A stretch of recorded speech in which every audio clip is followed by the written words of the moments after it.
би саяхаагаа тэгээд дуусгаад тэр нөгөө Тэгээд дуусгачаараа. Херсоны чиглэл манайхан бас айгүй буруу мэдээлэл оруулаад илээ. Херсон бол ерөөсөө өнөө маргаашгүй чөлөөлөгдөн, өнөө маргаашгүй чөлөөлөгдөн гэдэг.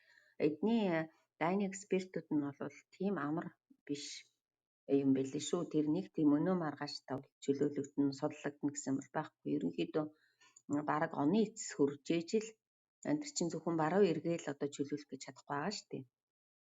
Тэгээ зүүн эрэг гэдэг нь одоо ерөөсөө хамгийн нөгөө юунууд байгаа шүү дээ. Одоо тэр Херсоны чинь зүүн эрэг гэхээр л нөгөө Мариуполь, Мелитополь гэл одоо ерөөсөө жинхэнэ стоныг шигдсэн байгаа тэр газар. Тэгэхээр баруун эрэг нь бол яг дөхчл байгаа болохоос биш яг өнөө маргаашгүй юу яана гэсэн юм бол байхгүй. Тэгээд нөгөө хамгийн амар хэцүү байгаа юм нь эдгэр чинь нөгөө мэйнжүүлсэн юм билээ. Ерөөсөө тэгээд нэг зүгээр нөгөө яваад орчих ямар ч боломжгүй. Ерөөсөн яг нөгөө Херсоноос одоо гарах хугацаантай гэтэл бүх нөгөө голын эрэг мэргээр мэйнжүүлсэн. Тийм болохоор Украины цэргүүд бол нэг зүгээр давшиж ороод чөлөөчнө гэсэн ойлголт байхгүй. Тэн дээр манайхан жоохон буруу ойлголттой. Ерөөсөө л нөгөө нэг тийм нөгөө эмоционал нүдэ энэ Херсоныг ерөөс өнөөдөр чөлөөлөх гэж маргааш өгдөг. Тийм бол байхгүй гэдэг өдөр тэгж ярьж ирэл. Одоо ерөөсөө нөгөө хамгийн хэцүү юунууд нүрдсэн. Чөлөөлөх айгүй боломжгүй. Боломж нь айгүй бага. Тэгээ эн чинь нөгөө бусад тохиолдолд дандаа тэнгэрээр нь ингээд бууж ерөөс өдөр шингөө харваад. Тэгээ энэ юунууд нь болохоор фронт нь болохоор нөгөө ерөөсөн баг худалчин байлдахгүй байгаад байгаа юм билээ шүү дээ. Ерөөсөө тэр баах муу чиглэлтэй Донецк чиглэлтэл тултаа явагдаад байгаас бус талдаа бол ингээд нэг юм жоохон ингээд юу яатсан. Тэгээд ер нь бол Оросуудын бодлого бол ерөөсөө л бүх цахилгааны бүх юунуудын цахилгаангүй болгох ерөнхийдөө тэгэл нөгөө паниканд оруулах зорилготой юм байна гэж бодсон. Тэгээ өчигдрийн байдлаар ерөөсөө хотод бол нэлээд хэцүү болцсон байлээ. Ер нь бүх одоо миний дээр амьдардаг байсан хот мот бол ерөөсөө нөгөө том цахилгаан хэрэглүүдийг ерөөсөө хэрэглүүд эндүү ч юм уу те. Тэгэл ус устгагч ч юм уу. Ерөөсөө яг өөрийнхөө хэрэгцээтэй л одоо хоол хийх л юмнуудаа цахилгаанаар хийн бус хөргөчөөж гэдэг юм уу тийм ээ. Бус юмнууд унтраагаад тийм юмд орцсон байна лээ. Яаж өвлийг давцах юм байгаа. Тэгээд давхал ах л да бид нэр яг тэр тал дээр бол нэлээ хүндээ. Уучлаарай. Тулайн нэг иргэний байгууламж руу харвадах энэ орчнууд чинь зүгээр дайн дүр байлдахгүй. Тийм, ерөөсөө нөгөө фронт нь ерөөсөө нам зогссон. Фронт нь нам зогссон. Тэгээ одоо нам зогсооч яхад одоо нэг итгэвтэй дайн ерөөсөө болохгүй. Тэгсэн мөртлөө ерөөсөө ингээл өдөр шингөө одоо өчигдөр их чинь бүр нэг шин оройн 8 цаг 9 цагаас эхлээд ерөөсөө стан улаан ерөөс тэгэл өдөр шингөө ерөөсөө хаа хамаагүй манай тэр хотынхан бол ерөөсөө нөгөө нэг онилж байгаа ч юм байхгүй. Ерөөсөө дуртай газраа унжаа тэр буужна. Ерөөсөө бараг л худалчин нүдэн ханаад буудд юм уу? Эсвэл тэр буужингууд нь тийм юу байд юм? Ерөөсөө л хаа хамаагүй ерөөсөө тэрэнд ерөөсөө ямар ч тийм нөгөө чиглэл байхгүй. Өнөөдөр тэнд буужлуудыг маргааш одоо ингэж бууж. Тэр Ираны дроонуудыг харин бол нэлээд юу ячиж байгаа юм шиг үлээ. Ер нь бол нөгөө юу гэдэг лээ. Хүчийг нь олчж байгаа юм шиг үлээ. Яа, ерөнхийдөө бараг 80% унгаагаад байгаа юм байна. Тэр нөгөө ихний одоо бас нөгөө нэг жоохон найдаж байгаа юм нь гэвэл сая нөгөө нэг ихний дайчилгаанд орж ирсэн хүмүүс шүү дээ 9 сарын хэднээс орж ирлээ 21-ээс орж ирлээ ихний дайчилгаа чи хэлээд биднийх чи. Тэр дайчилгаанд орж ирээд ихний орж ирсэн хүмүүс одоо нөгөө төрүүчийнх нь оршуулга үгүй юу гэдэг лээ одоо нөгөө амь өргөцсөн цэргүүд ч яг хуу дайчилгааныхын ч одоо буцаж байгаа юм биш. Буцах гэмээр ч юм одоо юу гэж гэмээр юм дээ бурхан.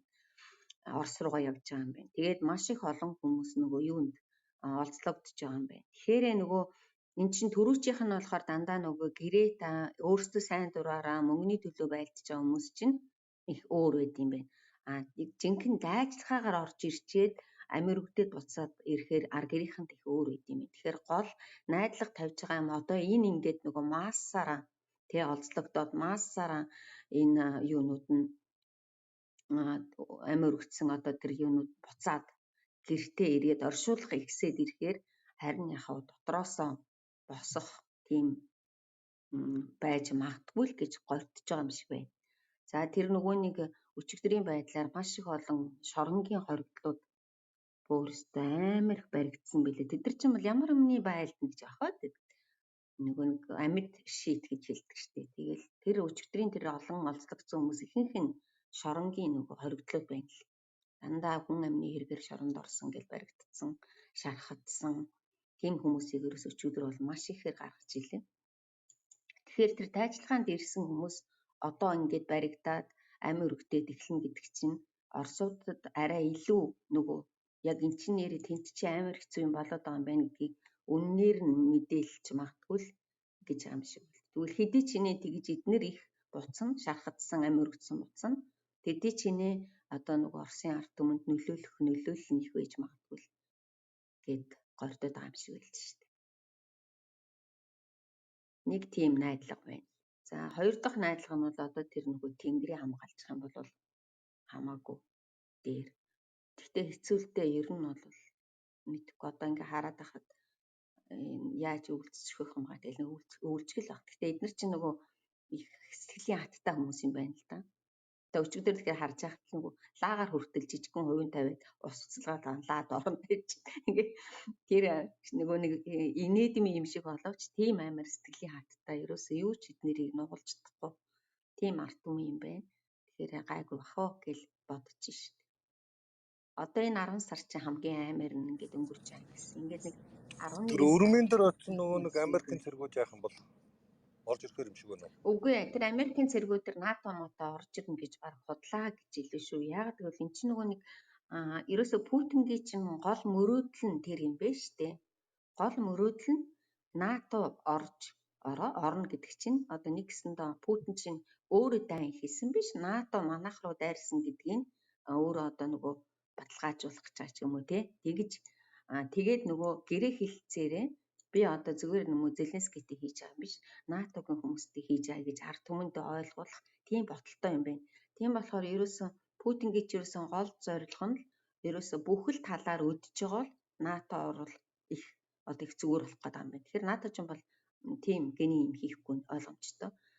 Тийм болохоор ерөөсөө нөгөө өчигдөр нэг Африкийн нэг улсын ерөнхийлөгч ирсэн байсан. Путин гэрээ хэлцээр хий гэсэн дохио явуулсан юм шиг байлээ тийм мессеж өгсөн л гэж хэлээ. Тэгээ Зеленский 400 гаруй тийм нөгөө дроноор Украиныг буутчихж ямар юм нэг гэрээ хэлцээр гэж байх юм дээл гэж байна. Тэгэхээр гол нь болохтой зэрэг Путин чи ерөөсөө Украины засгийн газрынхантай гэлэлцээ хийхгүй. Одоо нөгөө ард түмэндээ эн чинь нөгөө НАТО дайрсан, Америк дайрсан гэдээ итгүүлсэн учраас заавалчгүй тэр НАТО ямар нэгэн шалтгаанаар дайрж орж ирэх юм бол Путин чи ерөөсөө өөрөөсөө болчих гээд юм байна л да. Тэгэхээр тэр НАТО орж ирэх магадлал бол айгүй бараг байхгүй л гэсэн мөлий. Тэгээд ч угаасаа Украин цэцлэгээ станцуудаа тэр нөгөө юуныхаа хамгаалахгүй юм уу? Цэцлэгээ станц инхийнх нь нүүбийн цэргүүд цэнхэр малгайтнууд дуулгатнууд. Үгүй юм шиг байлээ. Тэр одоо яг нөгөө нэг хамаагүй ус төр ярьсан болчих юм бол нүүб чи ерөөсөө нөгөө одоо юу гэдэм бэ хоцрогдсон гэмээр юм уу тийм ээ маш их олон бичиг баримтнууд нь одоо ерөөсөө нөгөө одоо жишээлбэл хамгийн одоо гологдож байгаа олон улсын байгууллага гэдэг юм уу те энэ улаан Красный Крест гэдэг чинь тий одоо улаан загалмай тэгээд нүүб хоёр жирэн тэгээд маш их хоцрогдсон байгууллагууд болчихж байгаа юм байна шүү дээ. Нөгөө юу ч шийдвэрлэж чаддаггүй тийм болчтой юм байна. Тэгэхээр яг тэр талаараа яг ингээд хилцээр хийгээл идэг, яриад идэг. Яг нөгөө шийдвэр гаргах гэхэлэр нөгөө саналаараа хийдэг болохоор ерөөсөө нөгөөх нь хүртгүү, санал нь хүртгүү шиг юм уу те. Тэр чи одоо нөгөө дандаа ингээд санал асуулга авч иж ямар нэг юм шийдвэрлэдэг. Тэгэл төдөлдсөн орон, татгалзсан орон нь ингээд юу ачглаар болохгүй ч гэдэг юм. Ингээд тэнд маш их асуудал байд юм шиг байна лээ гэж ойлгосон би. Ер нь одоо эднийхний яриад байгаа нь л ерөөсөн энэ нөгөө дээр үед байсан ийм одоо юунууд чинь олон улсын ийм байгууллагууд одоо улаан загалмай байна. Бас тэрг нэг юу гэж хэлдэг вүлээ нэг байна. Ерөөсөө тэд нар чинь нөгөө нэг хоцрогдсон технологитой орчин үеэ ерөөсөө гүйцэж чадахгүй. Ийм амар дайм болж байхад ерөөсөө нөгөө тэрэнд шаардлагатай тийм шийдвэр гаргах боломжгүй ч гэдэг юм уу. Тэр талаараа их хоцрогдож байна. Одоо нэг гэсэндээ нөгөө рестарт хийхгүй бол болохгүй болчихжээ. Энэ дэлхийн олон улсын байгууллагууд л яриад хэлчихсэн том хүмүүс нь.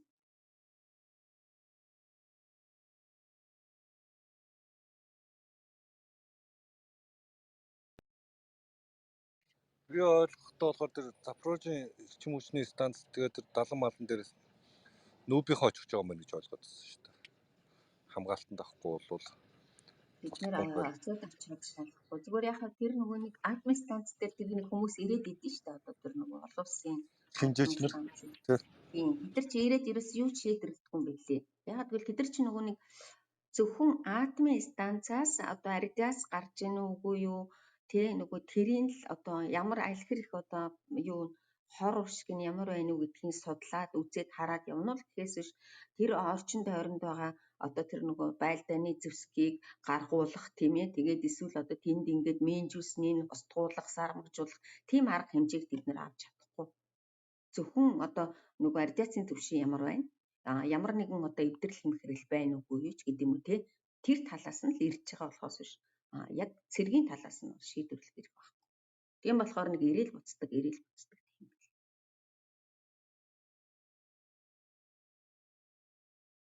За нөгөө үндсэн юунд орох уу би тэгээд нэг хитгэн юм хэлээд би нэг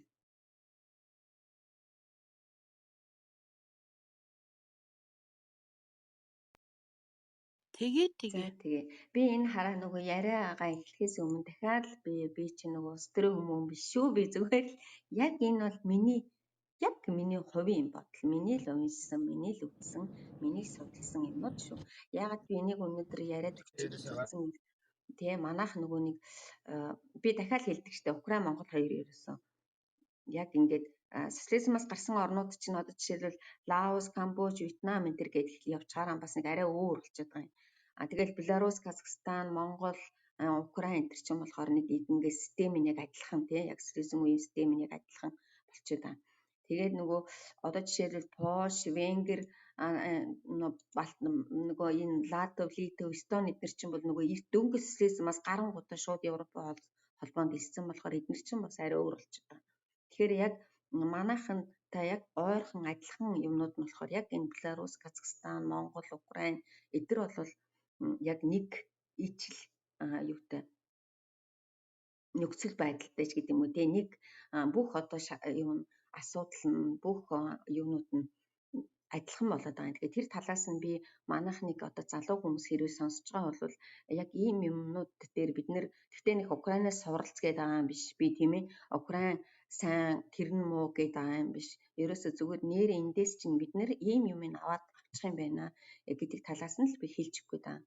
Тэрнээс Украин бол одоо хүмүүс намайг бодоод байгаа Украиныг л ерөөсө дээд тэнгэрт тултал магтах гэж байна гэж бити тэгж бодоорой. Яг л эдгээр Украинч сайнтай муутай 30 гаруй 40 сая шахуу хүн дотор ч ерөөсөн сайн ч хүн байгаа, муу ч хүн байгаа. Яг л манайхтай адилхан. Би түрүү чинь яриан дээр хэлсэн. Манайхтай яг адилхан. Өөрийн гэсэн хэр үлдээ, уруултай, өөрийн гэсэн аригчин, тамигчингүй ерөөсөн бүх л юмнууд нь яг л Монголтай адил. Тэгэхээр тэр талын муу талаас нь биш, сайн талаас нь манайханд суралцчмаар юмнууд юу байна уу гэдэг талаас нь би хүмүүст хэлээд өгөхнээс гэж бодож байгаа. Тэгэхээр би өнөөдөр болвол би түрүүчийн яриаг нэг их давталгүйгээр өнөөдөр яг энэ Зеленский түүний нөгөө командын тухай ярьж өгөх гэдэг баг хамт олонны тухай. За юу гэж ангил Зеленский анх эхлээл Зеленский чи өөрөө би хэлсэн тийм ээ 3500 хүнтэй медиа багийг удирдах исэн ийм хүн.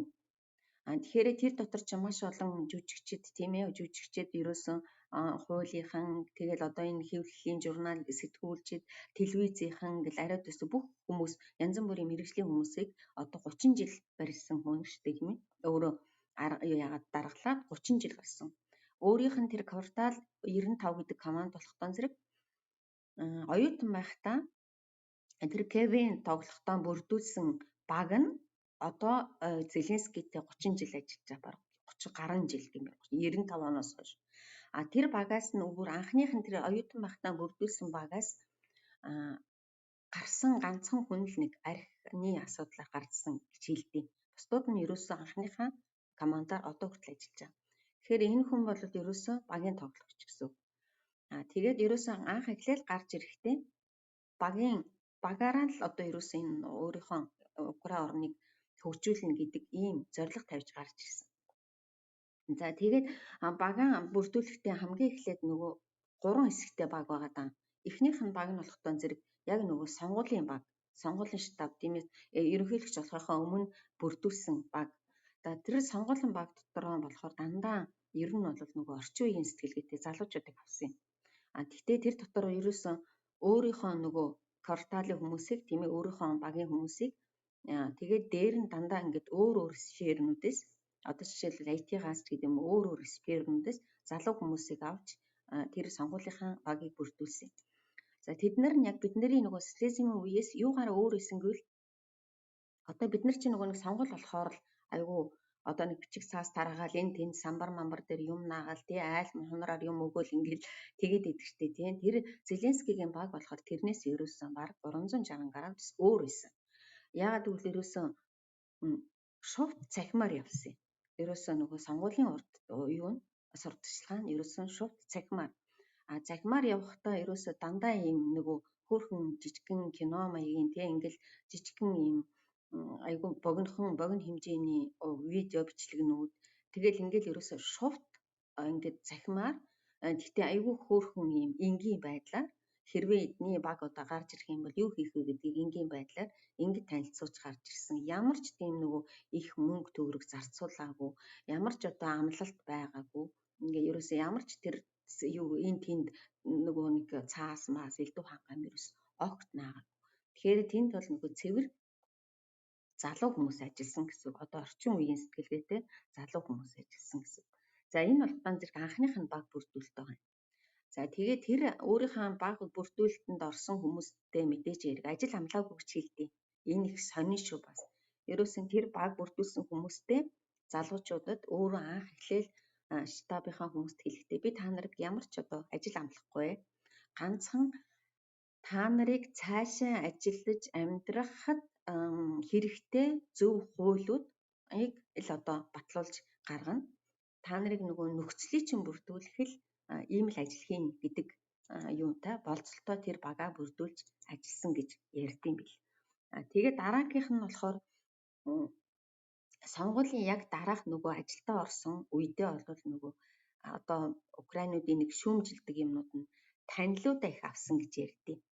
За тэр нь би яагаад тэгж боддгоо гэвэл яг анх эхлээд нөгөө тэр дээд талдаа ер нь гол төлөв өөрийнхөө нөгөө тэр төрүүчийн ажиллаж исэн бизнес команднаас их хүмүүс авсан.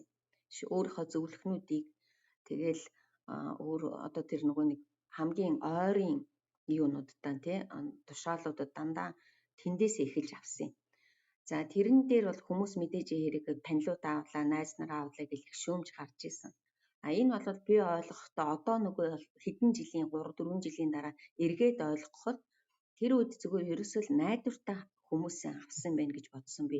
Яагаад гэвэл нөгөө урвчихгүй тийм ээ ямар ч гэсэн тэр хүмүүс намайг яг ийм амир хэцүү үед ингээд намайг одоо араар минь тавьчихгүй гэдэг ойлголтоос байсан ч байж магадгүй. Эсвэл олон жил ажилласан учраас нөгөө нэгнийхэн арга барилыг мэддэг ч байсан байж магадгүй.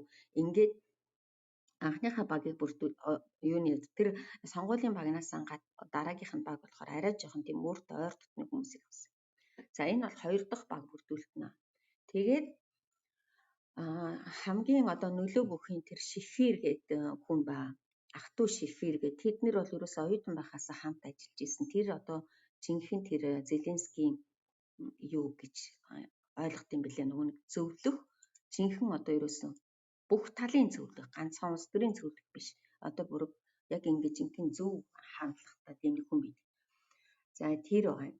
За тэгээд мэдээж хэрэг нөгөө Баканов гэдэг одоо сая халагдсан. Энэ бол яагаад халагдсан гэдгийг би дараа нь ярьж өгье.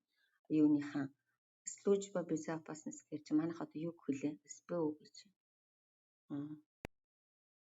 Аюулаас хамгаал. Аюулаас хамгаалахын даргыг өөрийнхөө бас команднаас тавьсан. За их хурлынхаа дэд даргыг өөрийнхөө команднаас тавьсан. Ингээд нэг жоохон тийм өөрөөс нь хүмүүс ороод байгаа ч тэгээд ингээд анх эхлээд ажиллаж ирсэн. Тэгээд Зеленскигийн нэг том тавьдаг шаардлага бол ерөөсөө багаараа ажиллана. Хэрвээ та багаараа ажиллах, багийн эсрэг юм хийх юм бол таныг одоо шууд нөгөө хална гэдэг. Тэрэн дээр айгу амар. Ерөөсөө угаасаа тэр юу байх та ерөнхийлөгч байхаас өмнө тийм сэтгэлгээтэй хүн байсан. Ер нь бол айгу тийм жост гэж хэлдэг амар хатуу. Яг л бид нар энэ багаараа ийм ажил хийн, үр дүн гаргана. Хэрвээ та багийн эсрэг ажиллах юм бол манай баг байх ёсгүй гэдэг ийм амар хатуу. Нэг талаар бол айгүй хатуу бодлого боловч нөгөө талаар нэрээ тэр чин дундаас нь өөр юм хийгээд байвал тэр хүмүүсийг хийж байгаа ажил бүтэхгүй. Ийм амар хатуу шаардлагатай. За энэ шаардлагаасаа болоод ингээд одоо ерөөсөн нэгдүгээрт үр дүн гараагүй хүмүүс, хоёрдугаар багийн эсрэг ажилласан хүмүүс нь ингээд халагдаад эхэлсэн. Ерөөсөө айдгүй энэ Зеленскигийн нэг тал нь хүний нөөц эхэндээ мэдээж муу байсан. Яагаад гэвэл нөгөө төргөнд нь огт тийм улс төрийн ажил хийж байгаагүй, огт тэр энэ сферт байгаагүй хүн болохоор хүний нөөц айгүй муу, хүн таних чадвар айгүй юу нөгөө мэдэхгүй учраас тэгээ эхэндээ мэдээж ин хэрэг тэр ялангуяа тэр сонгуулийн баг дотор ерөөсөө сайн муу маш их хүмүүс орж ирсэн байсан. Ингээд явангуудаа ингэж жижигэн те нөгөө юу халаад одоо 3 дахь баг бүрдүүлэлт болсон юм. За 3 дахь баг бүрдүүлэлт нь бол яг одоо энэ дайны үеийн хүмүүс байгаа юм. Тэр нь бол ерөөсөө цэвэр мэрэгжлийн хүмүүс. Ерөөсөө л мэрэгжлийн баг бүрдүүлэлт хийсэн. За тэр 3 дахь баг бүрдүүлэлт болохоор ерөөсөө өөрөө тэгж ярьдیں۔ Надаас илүү ухаантай, надаас илүү мэрэгжлийн хүмүүс байх ёстой. Тэгээд тийм багыг одоо өөртөө нэгсэндээ бүрдүүлсэн гэсэн. За энэ дээр болохтан зэрэг нөгөө хамгийн манайхны юунууд одоо яг энэ өнөөдрийн хүмүүсийн мэдээд байгаа тэр хүмүүс байгаа даа. За хамгийн эхлээд мэдээж хэрэг тэр юуных нь араадынх нь их хурлынх нь дарга гэсэн үг. Тэр нь тэр Урслан Стефанчук гэдэг нэг бүдүүн хүн ба. За тэр болохтан зэрэг хуулийн доктор профессор. Тэгээ хамгийн гол нь тэр чинь нөгөө нэг удирдлагын эрх зүй төгссөн. Тэгээд тийм өмгөөлөгч хүн юм билээ. Тэр хүн чинь өөрөө тэр хинтээ Зеленскийтэй бүр нөгөө оюутан байхдаа КВН тоглож байхдаа танилцчихсэн. Тэгэхээр ийм КВН тоглож исэн хүмүүс чинь нөгөө хүн удирдах чадвар гэдэг чинь бол ерөөсөн би хэлжсэн чи тийм ээ нөгөө зэрэгтэл үзэгч удирдах чаддаг тийм бүр секунд тутамд удирдах чаддаг тэр хүмүүсийг ингэж нийлгэж чаддаг, уйлуулж чаддаг хүн гэдэг чинь удирдах чадвар бол ерөөсөн маш их өндөр түвшинд очсон байт юм байна. Тэгээд өөртөө нөгөө хуулийн хүн тэгээд удирдлага эрх зүй төгссөн тийм хүн болохоор энэ араадынхан тэр хүн манайхаар бол одоо их хурлын дарга гэсэн үг тийм энэ тийм нэг хүн байдаг. За энэ болохоор нэлээд тийм одоо өндөр боловсролтой. Эдгээр одоо миний ингээд ганц цохож хэлж байгаа хүмүүс ерөөсөө Орос, Украин хэлнээс гадна хоёр хэлийг ерөөсөө нэгт шухт мэддэг хүмүүс. Ерөөсөө эсвэл Польш англи, эсвэл Герман англи гэл ингээл ерөөсөө одоо дөрвөн хэлтэй хамгийн доод талтай. За тэр Шмигал гэдэг хүн баа. Энэ нь болохоор засгийн газрын тэргүүний. Энэ нь болохоор инженер экономист хүн баа. Тэгээ эдгээр чинь ерөөсөө дандаа 47 50 хүртэлх насны хүмүүс. Энэ Стефанчукч 47-тай, Шмигалч 47-тай тэр ерөнхийдөө нэг 50 орчим насныхан гэхэр чинь одоо яг нэг үеийнхэн баггүй юу? Социализмыг нэг жоохон шүргээд гарцсан. Ардчлал руу нэг их аймаар нөгөө тэр 90-ад оны үе биш. Ингээд нэг дунд талын тийм ээ 47-аас 50 насны ийм хүмүүс байгаа. За тэр Шмигал болохтон зэрэг уг нь бол нөгөө нэг инженер экономист мэрэгчлээ. Энэ нь болохоор засгийн газрынхан тэргүүн байна. За энэ нь болохтон зэрэг ерөөсөө нөгөө нэгтлангаас нэгцүүлэл социализмын үеэс ерөөсөө нэгтлангаас гэсүүлэл ерөөсөө бүх юуны улс төрийн юуны юу гэдэг вэ? Төрийн ажил хийгээд бүр одоо нөгөө бүр багаасан төрийн ажил ингээд хийгээд өөрөөсөө бүх ингээд системийн алдаа, системийн ололт бүх юмнуудыг мэддэг хүн байна. Тэгэхдээ өөрөө нөгөө тэр энэ Шмигалийн барьдаг бодлого нь бол ерөөсөө дандаа залуу сайдууд авсан юм.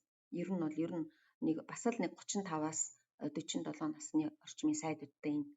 Тэгээд тэр сайдуудаа ерөөсөө бүх эрхээ өгсөн. Ерөөсөө өөрөө бол энэ амар нөгөө багийн удирдлага гэдэг юм чинь нөгөө дээрээс удирддаг удирдлага биш. Дандаа нөгөө багаараа ярилцчихэж дундаас шийдвэр гаргадаг гэсэн. Тэгэхээр тэр хүмүүст эрхийг өгчөөд тэд нар өөрсдөө ингээд саналаа оруулаад тэрийг дэмжиж явдаг ийм сайд байгаа юм. Одоо засгийн газрын сайд. Энэ хүмүүс нэг тийм ингээд харахад бол ерөөсөө ингээд ерөнхий сайд биш юм шиг. Тэгсэн мөртлөө дандаа нөгөө сайдууд нь л ажиллаа хийгээд идэг. Энэ хүн болохоор яг жинхэнэ удирдах чиглүүлээд яваад идэг юм нэг хан шиг хүн байд.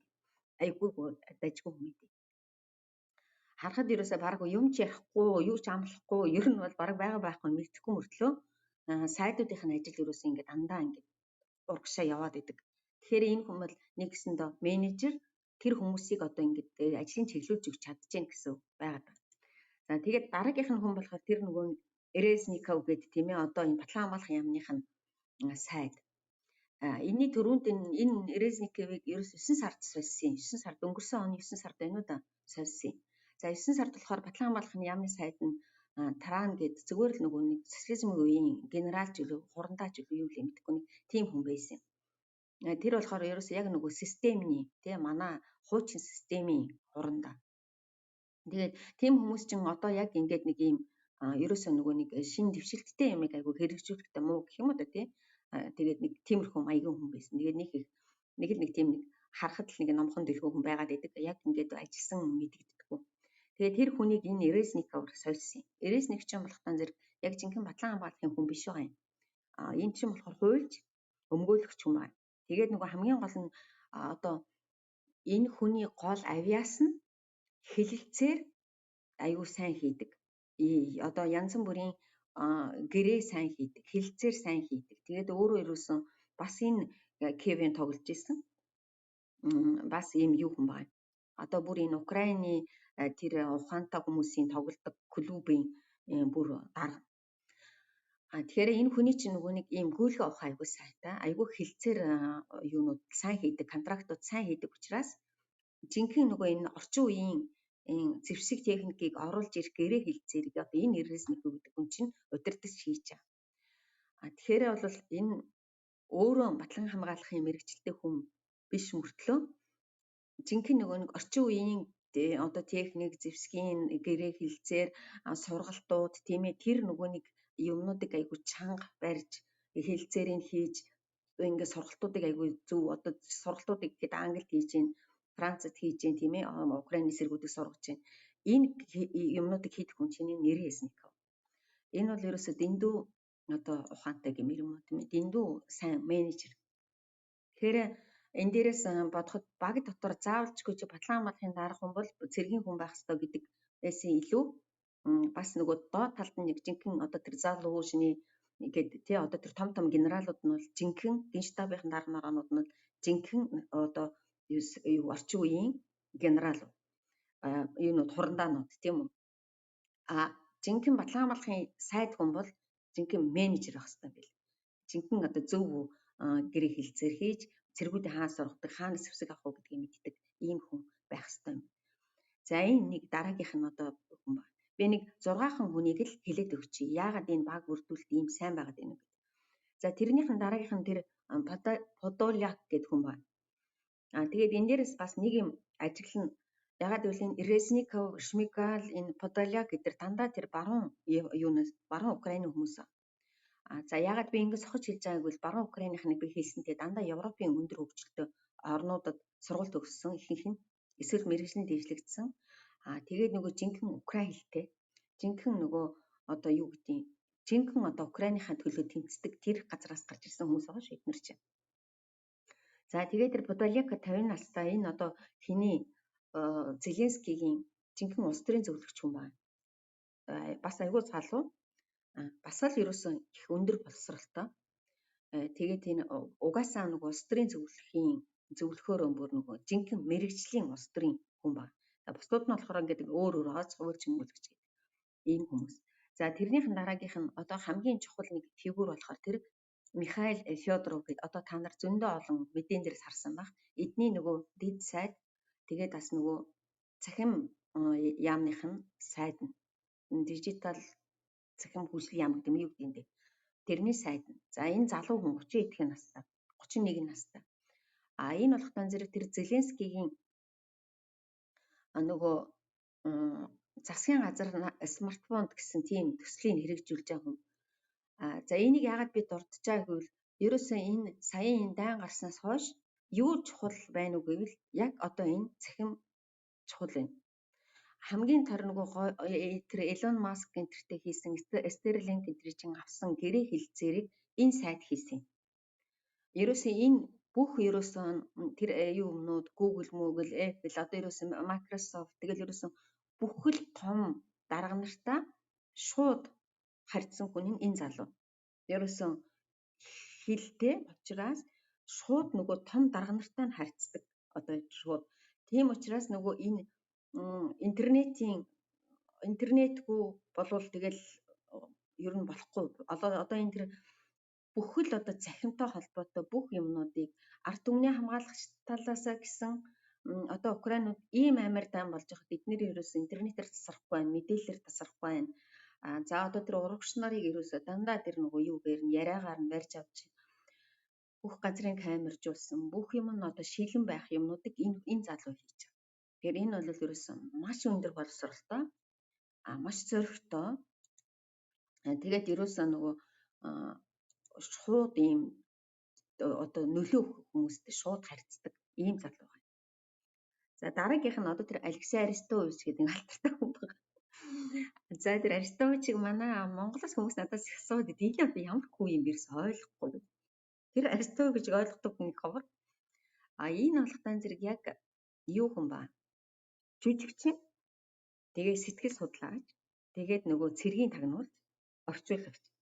Ерөөсөө элдвтэй нөхөр. За энэ хүнийг яагаад би зогсож байгааг бол яг энэ дайны үед хүмүүсийн сэтгэл санаа гэдэг юм чи ерөөсөө нөгөө баг шалаар унна. Ийм болж тийм сэтгэл санаа унна. За ганц энэ Украины ард түмнийг одоо ингэж нөгөө тоонуусанд нь барьж байгаа хүн нь энэ Арестович. Тэгэл одоо нөгөө Арестович ерөнхийлөгч болох гэж байгаа юм лээ. Арестович ингэж байгаа юм гээл ингээл ийм цуу яваад байгаа шүү дээ. Энэ бол ерөөсөө дандаа нэг ийм хошин маягаар хүмүүсийн сэтгэл санааг ингэж нөгөө нэг унаад ирэнгүүт дээш нь татаж гаргаж ирдэг ч гэдэг юм тийм. Тэгээд тэгсэн мөртлөө өөрөө нөгөө маш их өндөр боловсралтай.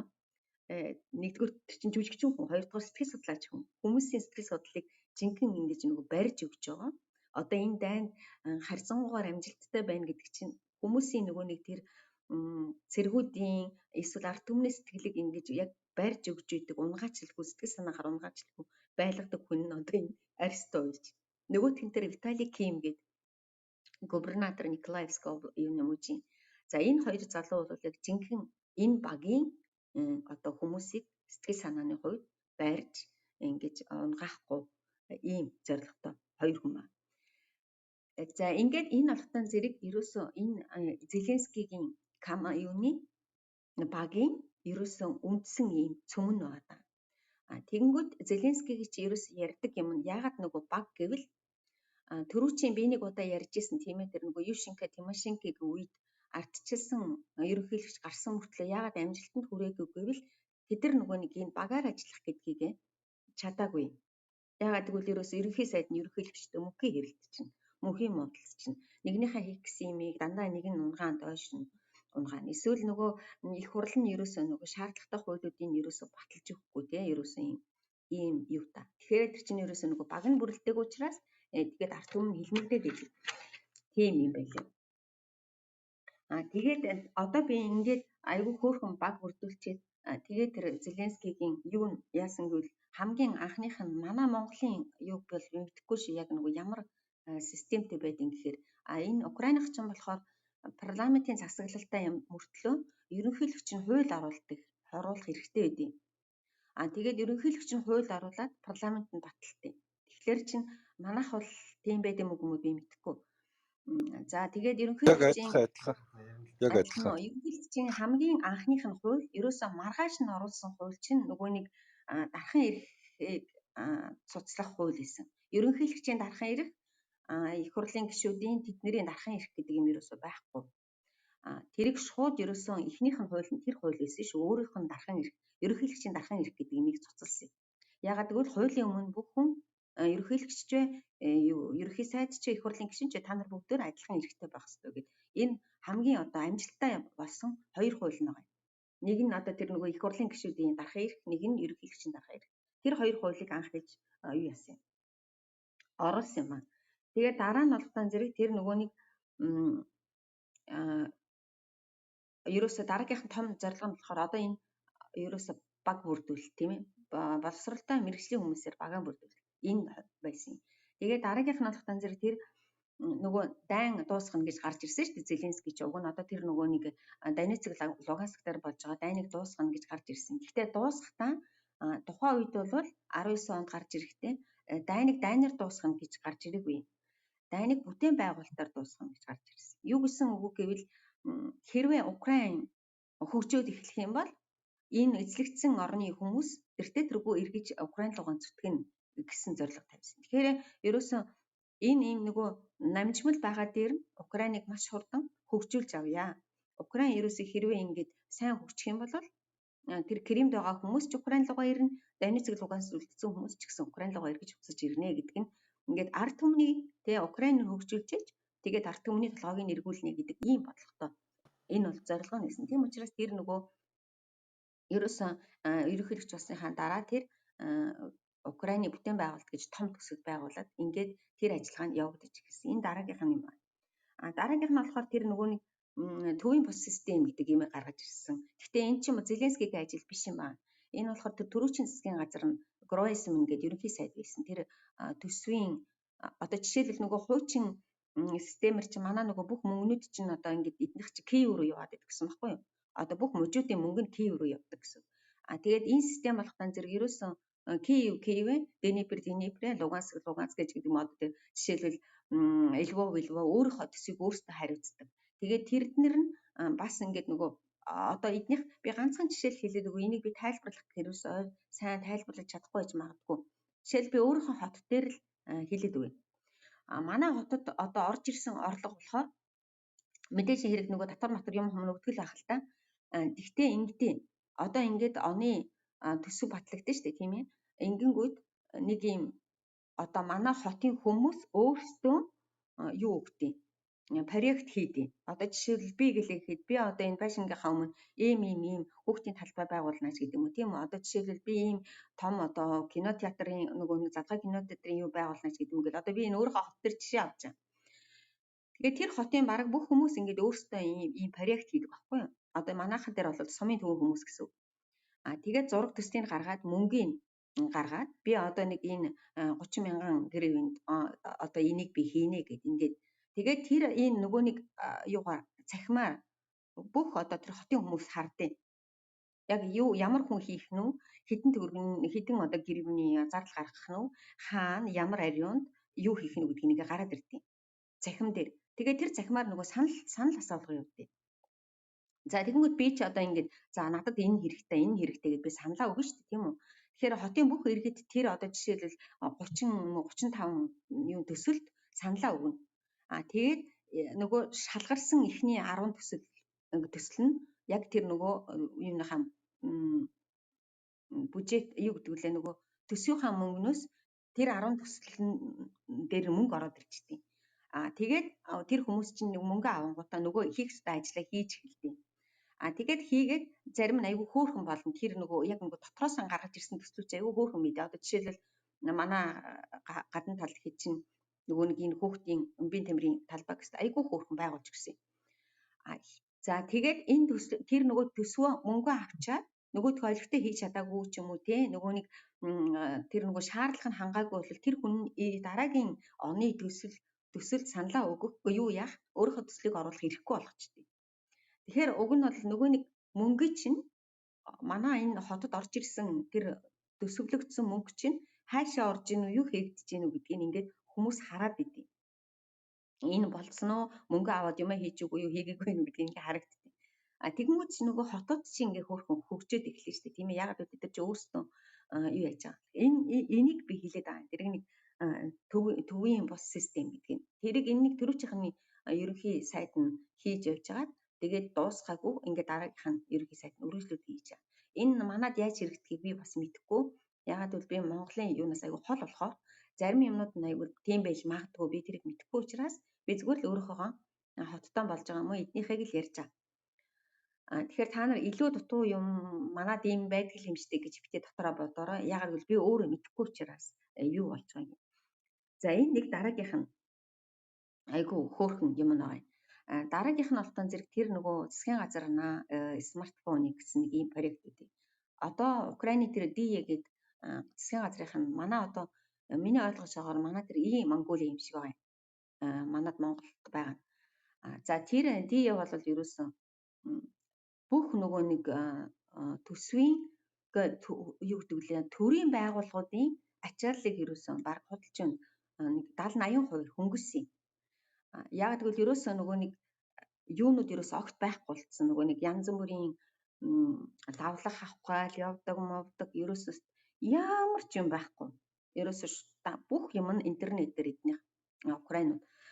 Ерөөсөө би бол нэг гэртээ нэг 10 хоног гэртээ суухад би ерөөсөө гадагшаа гарах ямар ч шаардлагагүйгээр юмудаа хийн. Тэр нь бол одоо тэр дөрөвний нөгөө нэг ерөнхийлөгчийн тэр сайд тэр Фёдоровын хийсэн ажиллагаа. Би бол ерөөсөө эднийх юу айгүй хөгжсөн байдаг байхгүй юу? Логистик тий нөгөө нэг шин шуудан гэдэг нөгөө Монголын юг айгүй ашигласан энэ шуудан байна. Өртөөчлөх шуудан байдаг. Манай нөгөө өртөөчлөх юу яг ингээд дуурайгаа хийцэн гэдэг нөгөө цаашаа ингээд дамжаа явждаг. Хамгийн Украины нэг захаас ердөөсөө л айгүй хурдан ирдэг тийм шуудантай. Тийм болохоор ерөөсөн би төрийн бүх юмнуудыг төрийн бүх одоо авах ёстой бүх лавлгаа тэгэл бүх бичиг баримт тэгэл ерөөсөн бүх юмыг гэрээс авч чадна. Эднийх чинь айгүй амар өндөр интернет дэлгүүрүүд хөгжсөн. Ерөөсөө бүх юм нь интернет. Би ерөөсөө гэрээс 7 хоног гарахгүй ч гэж болно. Бүх юм хийчихнэ гэсэн. Тэр төвшөнд эднийх энийхээ хөгжүүлсэн. Тэгээд одоо бүр цаашаагач бүр энэ дээр залимдуулаад бүр инээдтэй юм ярьж игөө нөгөө яриа уудахтай байхгүй бол одоо нөгөө нэг дайнтай холбоо тэнд нөгөө нэг гэрлэх юу нэмсэн байхгүй юу? Тэр нөгөө гэрэлтч болно. Тэр юугаар аппликейшнээр. Тэгээд нөгөө ийм инээдэм юм Украинч амар их нөгөө хошин шог юм даа шүү дээ мэдрэмжтэй. Шовт инээлэг чинь. Тэгээ ингэж нөхөр нь тэгж нөгөө энэ ч одоо гэрэлж болно гэхээр нөгөө эхнэр одоо нөгөө эхнэр болох те найз охин нь орой их сайхан ааштай хоол унд өгөөд архитараас өгөөд тэгээ намайг унтуулчвал маргааш өглөө би бараг нөхөр нь болчих. Тийм болохоор нөгөө Украины эрэгтэйчүүдэд тийм тусгай юу гэдэг лээ код өгөхгүй болвол одоо хин ч хамаагүй надтай гэрэлчих юм байна гэд шоглолтыг. Тэгэхээр тэр мөрн хүртэл ерөөсөн энэ гэрийн хаягаа сойлох, гэрийн хаяг шинэ газар нүүж ирээд гэрийн хаягтай болох бүх юмнууд нь смартфон болсон юм байна.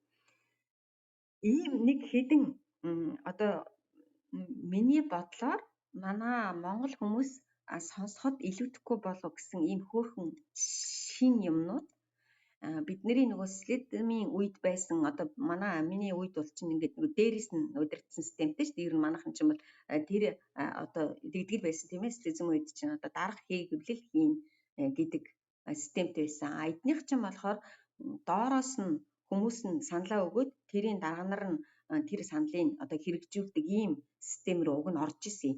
Ороод ер нь айгүй эвтэйхэн болж исэн. Тэгээ энэ дайн мэдээчийн хэрэг Украиныг бол өстой нөгөө юу гэдэг лээ нөгөө орон ингээд эргүүлээ ачиж байгаа. Ерөөсөө нөгөө бүх болж исэн бүтчихсэн юмнууд нь одоо дахиад шинээр ингэж гарч ирнэ гэсэн үг шүү дээ. Тэгээд ийм нэг баг бүрдүүлсэн. Тэгээд би нэг зүгээр одоо яг ингээд яриагаа дуусгах. Ер нь бол энэ Зеленскийг ингэж яриад байдаг л да. Тэр киног ерөөсөө тэр киног ерөөсөө гудамжнаас нэг хүн авчраал тий жижиг кино тоглуулаад тэгэл тэр хүнийг ерөнхийлөгч болгосон гэдэг юм. Тэр бол тэрэн шиг худлаа юмстай байхгүй шүү. Би зүгээр тэр нөгөө нууц цаагаараа хийж байгаа юм би мэдэхгүй. Гэхдээ энэ киноноос өмнө энэ нөгөө нэг слоганарууд гэхэр чи гэдэг ард түмний зарцгаа орчуулсан байсан. Энэ киноноос өмнө тийм нэг мөлт одоо юу гэдэг юм бэ? Хүүхэлдэйн кино шиг тийм улс төрийн кино байдаг гэсэн, сериал явдаг гэсэн, олон ангитай кино. За тэрэн дээр бол яг нөгөө энэ Украинд болохгүй байгаа юмнуудыг шинжлэх тийм ийм шүүмж маягийн тийм олон ангитай кино бүр айл 16 мургаан оноос эхэлж явдаг гэсэн. Ингэж явж хагаад тэгээ дараа нь тэр хин чин Зеленский чи өөрөө жүжигчин юм чинь энэ слоганарууд эхний 3 ангид бол ерөөсөө энэ ерөнхийлөгч болох сурагч байх байхад энэ кино 3 ангитай кино тогсон шүү. Тэгээд харин тэр 4-р анги нь бол ерөөсөө цэвэр Зеленскигийн ерөнхийлөгчийн сонголт зориулагдсан юм байна. Гэтэ өөрийнх нь яриагаар бол кинон тоглож явахдаа яг тэгвэл тэр слоганаруудыг хийхэд маш олон тийм нөгөө зөвлөгч нар байсан юм билээ. Улс төрийн том зөвлөгч нар айгүй олон тийм боловсралтай хүмүүс энэ киноны сценарий дээр нь ажилласан юм билээ. Тэгээд тэр кинон тоглож явах явцдаа энэ Зеленскигийн толгойд те ерөнхийлөгч ч юм уу ер нь бол энэ орныг ингэж болох юм байна гэсэн бодол төрсөн гэж өөрөө ярьдیں۔ Тэр үед л тоглож явах явцдаа би тоглохоос өмнө ерөнхийлөгч болно гээгүй кино тоглож явах явцдаа миний толгойд ингээд нөгөө бүрэлдэж орж ирсэн. Нэрээ ингэх юм бэ, ингэх юм бэ гэдэг юм орж ирсэн гэж ярьд юм билээ. Тэгээд 4-р анги нь бол яалтч явахгүй тэр сонгуульд нь хэрэг болсон байна. Ингээд энэ хүн нэг ийм учиртай ийм баг бүрдүүлээд ингэж ажиллаж явж исэн шүү. Тэгээд одоо дайны дараа юу болохыг мэдэхгүй. Тэгэхээр нэгэнтээ дайнд яагаад одоо эднэр ийм актер хүчтэй байна уу гэвэл гэж би ингэж бодоод байгаа. Ерөөсөө л багаа сайн бүрдүүлснийг ерөөсөө л нуруугаан тий нэг нэгнийгаа дэмжиж түшиж авч явж байгаагийнх тэрэн дээр л байд юм байна. За тэгээд нөгөө нэг түрүүн би нэг хүнийг ярих гад орхицсан тий Баканов гэдэг тэр аюулгүй байдлын тэргүүн нь хамгийн том нь уг нь бол тэрийг одоо бас л манайхан чи ер нь юм их уншдсан байлаа, уншиж судалдсан байлаа. Украины ч юм бол сайн муу талаас нь бол их сайн мэддэг юм байлээ. Тэр Баканович одоо юу ч гэдэг байгаа. Тэгээд тэр бол уг нь их дажгүй хүн байгаа юм. Уг нь бол аюул боловсралтай аюул. Гэхдээ нөгөө нэг дайны үед хүн жоохон нөгөө юу байх хэрэгтэй юм бэ? Нөгөө юу гэдэг хатуу сэтгэл санааны хувьд хатуу ямар нэгэн шийдвэр гаргахтай хатуу байх хэрэгтэй. Яг гэвэл дайны хууль үйлдвэрлэж байгаа учраас. Тэгээд тэр Бакановыг их тийм нөгөө уг хүн нь их зөөлөн тэгээ буулт айгу муутай хүн зөөлөн буулттай хүн учраас тэр ажил таарахгүй гэд халдсан шүү. Тэгээ харин ингээд нэг одоо энэ үед чинь ер нь дарга нар нь ерөөсөө тэгэж одоо нэг гэсэндээ муу үгээр хэлэх юм бол ерөөсөө хайрлахгүйгээр тийм ээ. Дайсан л бол дайсан гэдэг ийм сэтгэлээр ажиллах хэрэгтэй юм байна. Тэгэхгүй бол нэг жоохон тийм зөөлөн дүү нэг тийм нэг шийдвэрээ гаргах чадахгүй хүмүүс ажиллаж чаддгүй юм байна. Энэн дээр харин багныхаа дотроос нэлээд хэдэн хүнийг энэ хин чин сольсон. Одоо тэр дэд дарга нь Ирина Вершук гэдэг юуны манай юуны Львовын нөгөө нэг цэргийн их сургууль төгссөн хүүхэн байна. Тэрийг гэхтэл их хурлаасаа одоо араадасаа татаж ирж одоо энэ нөгөө нэг дөрөвсдийг нүүлгэн шилжүүлэх тэгээд энэ олзлогдсыг солилцоо энэ төрлөв оруулж авчир тавьсан. Тэр чи өөрөө нөгөө цэргийн хүн учраас ийм юм дээр айгу эмгтэй ч гэсэн цэргийн хүн учраас ийм юм дээр их хатуу гартай ажиллаж чаддсан юм байна. Тэгэхээр нөгөө төрүүчийн бүрдүүлж исэн багнууд дээр одоо харин дахиж ийм нэмж дайны үеийн хүмүүсийг баг руугаа оруулж ирсэн. Тэгэхээр тухайн нөхцөл байдалд одоо багийнхаа гишүүдийг тухайн нөхцөл байдалд нь бас ингэж нэмж сольж оруулж ирдэм байна.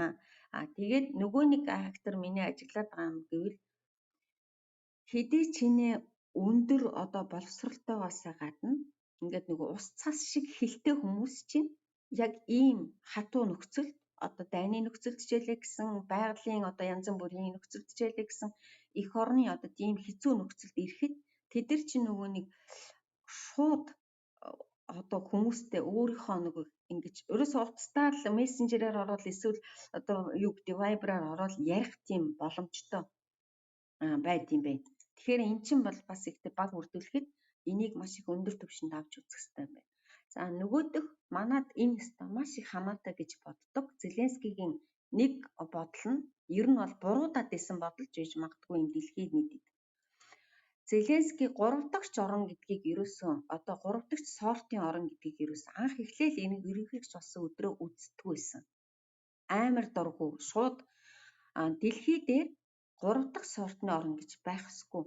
Яагаад Украин 3 дахь байх ёстой юм? Би зэрэгцэж хөгжих ёстой бид нэр Америктэй зэрэгцэж хөгжих ёстой, Европын орнуудтай зэрэгцэж хөгжих ёстой. Тэрнээс биш 3 дахьч байх ёсгүй гэж гүрийгээл ерөөсөө энэ томчуудтай шууд нөгөө ингэж яасан. Айгу ер нь бол эвгүй байсан шүү дээ Зеленский чинь. Хүүний дургу хөргмээр.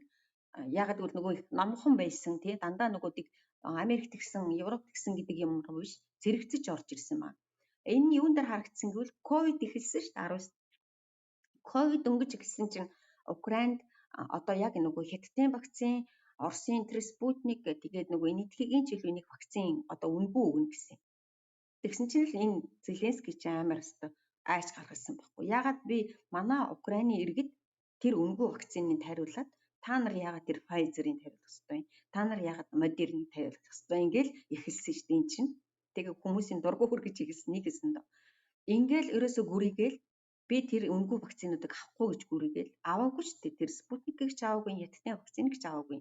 Шууд нөгөө нэг Pfizer-ийн үйлдвэрлэдэг газрын дарга нартай ярьж байгаад Америк руу тэгээ дараа нь тэр Pfizer-ийн чинь Moderna, Johnson нэг гурвыг чинь Украиныхан хийлгэсэн.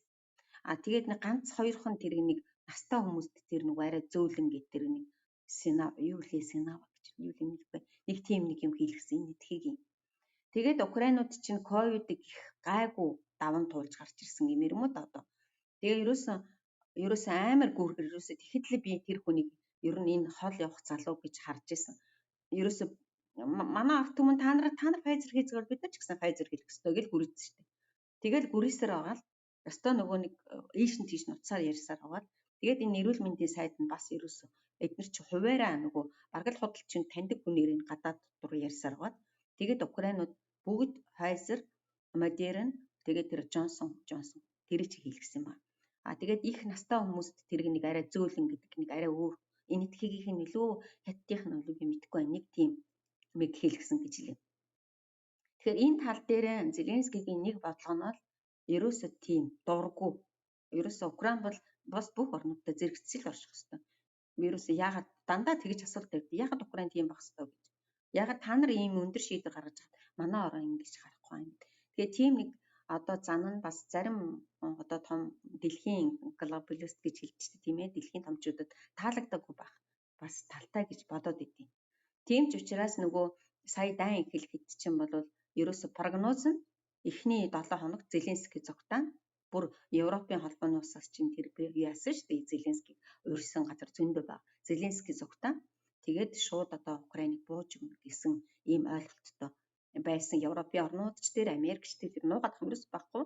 Одоо бол тэр ил болсон бүх интернет дээр бичигдэж байгаа. Тэгэхээр эдгээр бол шууд буугаад өгчин л гэж ойлгосон юм шиг үлээ. Тэгтэл чинь ингээд нөгөө шал өөрөө явах нь итгэл эн чи юусэн шууд юу гараад тэр хавийнхны хүмүүс хэлсэн шүү дээ Зеленский илүү руу нөгөө нуугдуулах гэсэн. Юуны чинь юу нуугдах гэж шууд нөгөө юу зэрэг хувцсамсал гараад ирсэн шүү дээ.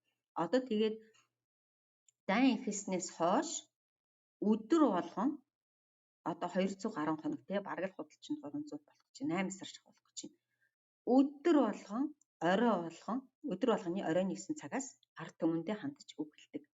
Тэр өдрийнхөө болсон юмнуудыг сайн муу юмнуудыг хинтээ уулзсан ямар хэлцээргэрээ хийсэн. Тэгэхээр Зеленский бол оройн 10 цагаас орой болгоны 10 цагаас тэр өдрийнхөө тайлан ард түмэндээ тавьдаг. Хаашаа цогтаагүй хаашаа нуугдаагүй. Заримдаа нуучнаас, заримдаа талбай дээрээс, заримдаа өрөөнд дотроос, заримдаа энд тэнд явж байхдаа. Тэгтээ тэр 10 цагийнхаа ерөөсөн нэг ч удаа алгасч байгаагүй ганц ч өдөр. Ийм лидер байгаад ахаар чинь нөгөө бусад хүмүүс нь ингэж одоо юу гэдэг юм бас ингэж хамт зэрэгцээд байгаад идэв. Тэгээд нэг бас нэг юм нь бол өөрөө тэгж хэлдэг. Лидер хүн өөрөөсөө ухаантай, боловсралтай тийм хүнээс л айхгүй болвол тэр баг сайн бүрддэг гэж ярьд. Тэгэхээр бол энэ баг бүрдэлтэн дээр одоо залуу хүмүүс заавалчгүй улс төр гэхгүйгээр тийм ээ ямар нэгэн компанид ажиллаж байгаа бол ямар нэгэн өөрийн хувийн бизнестэй бол ямар нэгэн хөөрхөн жижигхэн юутай бол өөрөөсөө тийм боловсралтай мэрэгжлийн хүмүүсийг айхгүйгээр тойруулаад тавиад тэгээ тэр хүмүүсийг ажиллуулж чадах юм бол таны ажил таны их орон урагшаан одоо хөгжид дэвжих боломжтой байд юм байна гэдгийг л одоо эдний багууд үзүүлж байгаа. Энэ бол зөвхөн би одоо ингэж яриагаад дуусгая. Энэ бол зөвхөн миний харсан өнцөг. Тэрнээс биш араас нь ухах тий яхаараа энэ нөгөө сөрөг гүрчнийх нь яагаад тэгдэв энэ тэрэг гэл ингээл ухад төнköөл ярих юм бол айгүй амар удаанч яриа болно. Тийм муу юмнуудыг би нэг их ярмааргүй. Мэдээч муу юмнууд зөндөө байгаа. Тэгээд хамгийн гол нь энийг ингээд хувь хүн болгон өөртөө яг ингэхийн байх шүү гэж тусгаад авчвал би гол нь юутай дан биш тийм ээ. Миний мэрэгжил боловсруулаас гадна надаас илүү мэрэгжилтэй боловсролтой хүмүүс намайг тойрж миний ажлыг дэмжиж явах юм бол миний ажил бүтэх юм байна гэдгийг л санал авчаасаа гэд би өнөөдрийн энэ яриаг оруулъя гэж бодсон юм. Тэгээд би ямар нэг тийм амар юу гэдэг юм бэ нөгөө ухаантай биш зүгээр л өөрийнхөө харсныг унсныг ингээд гадаадд явж байгаа хүмүүс ер нь голдуу тэгж боддог шүү дээ. Тэг дандаа одоо гадаадд байдаг бүх хүмүүс ингээл нэг юм харчил Монголд ингэдэг болоосыг л боддоо шүү дээ. Тийм ээ. Яг л би тэрэн шиг ингээд нэг юмыг харахаараа нэрээ Монгол тийм байдсан болов уу болов эсвэл Монгол тэрийг хийчихүүлэх зүгээр юм даа гэж бодоод явдаг. Тэгээ энийгээ би жоохон ингээд цэгцлээд өнөөдөр та нарт хэлээд өчлөө. За тэгээд хэлээсэн юм асуугаад ирэхэд туулаа. Нөө манай эби ярьцлага хийсэн шүү тул юуны телевизээр Украин телевизэд ярьцлага өгсөн шүү дээ. Тийм. YouTube-ээр нэлээд явсан. Тэр Украинуудад хэр хүрсэн бол бидний харах өнцг нь ямар байсан бол тэрэн дээр тэр их хүрсэн л гэдэм байлээ. Зүгээр ер нь яагаад гэвэл нөгөө нэг ямар талаасаа хүрсэн гэвэл шүү дээ. Монголч ерөөсөө чиг чимээгүй байгаад байсан шүү дээ. Ерөөсөө нөгөө хогийн сабалт байгаадсан. Тийм ээ, нундаг байраад. За мэдээж хэрэг би нөгөө түрүү чи яриан дээр хэлсэн Монголын тухай огт мэдэхгүй шүү гэд. Монголын тухай Украинууд мэддэггүй маа гэд. Тэгээд гиг үнтхэн тэр элбэг чиг яриад ирэнгүүт бас Монгол гэдэг орн чинь бас тийм энэ ийм бас үзэлтэй хүмүүс байд юм байна гэдэг талаасаа бас Украиныг дэмждэг хүмүүс байд юм байна гэдэг талаасаа их гайгүй хүлээж авсан байх гэж бодсон. Зүгээр тэр чинь бол нэг тийм нөгөө юу төвшөнд биш штэ тийм ээ. Нөгөө ягаад гэвэл нөгөө элбэг дорч чинь ерөнхийлөгч биш ерөнхийлөгч байсан хүн гэдэг талаасаа тийм Монголын иргэд бол бас Украиныг дэмждэг юм байна гэсэн ойлголт бол төрсөн. Би гэхдээ тэнд байгаа хүмүүсийг бол мэдэхгүй. Ягаад гэвэл энд нөгөө дөрвөөд ирсэн байгаа хүмүүс л надад нөгөө намайг таньдаг учраас танаа Монголын чинь нөгөө хуучин ерөнхийлөгч байсан хүний Украиныг дэмжиж телевизээр ярьж байна гэж хэлсэн байхгүй. Тэгэл бүр ингээд над руу зөндөө олон хүмүүс Украинаас нөгөө юу явуулаад байсан. Линк явуулаад байсан. Үздэй эн чинь нөгөө танаа ерөнхийлөгч чинь байж штэ гэд. Тэгэхээр тэд нэр бас зохих хэмжээний хүмүүст очсон бахаа л гэж бодож байна. Ер нь бол тэрнээс Монголыг нэг тийм улаан цайм Оросыг дэмжиж ин гэдэг юм уу эсвэл тэгжээнү гэсэн ойлголтоос жоохон өөрчлөгдсөн байж магадгүй байх.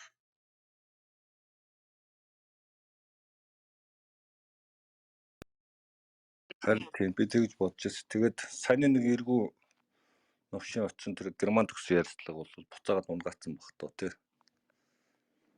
Ердний хүмүүс хэр үтсэн бол Украинууд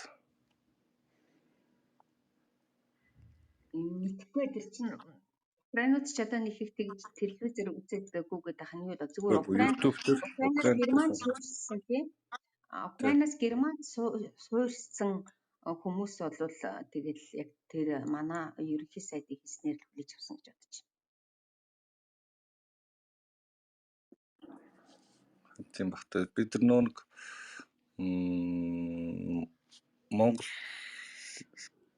төлөөж Украинд сууж байгаа консул нэг хүмүүст Монгол ирсэн хэмлээ нэр нь би марчаад байна. Тэр ярьжсэн. Тэр уулзсан байхгүй. Тэгж яхад айгүй төвхтэй байдал үүсэж байгаа гэдэг. Монголын тал ямар байр суурьтай байгаа талаар мэдээлэл өгч гэдэг. Бид яг би болохоор нэг засгийн газрын яг ийм мэдээлэл баримталтай байгаа гэдэг хэлэхгүй болохоор айгүй хэцүү байгаа гэдэг гэсэн байхгүй.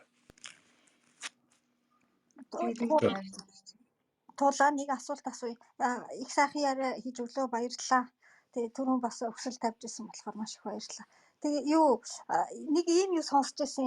Украин IT-ийн боловсон хүчин хүн амынх нь хэдэн хувьч гэлээ.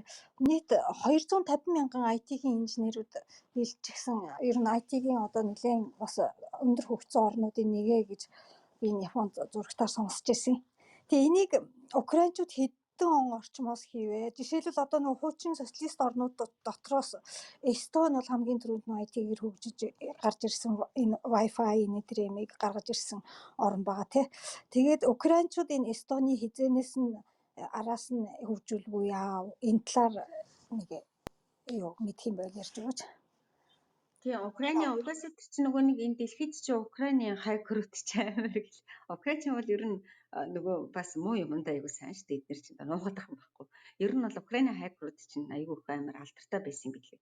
Энэ баг нөгөө энэ цахим махим чинь яг жинхэнэ одоо юу гэдэг те сайнаар нь хөгжүүлэхээс илүү муугаар нь арай илүү хөгжсөн байсан юм бэл.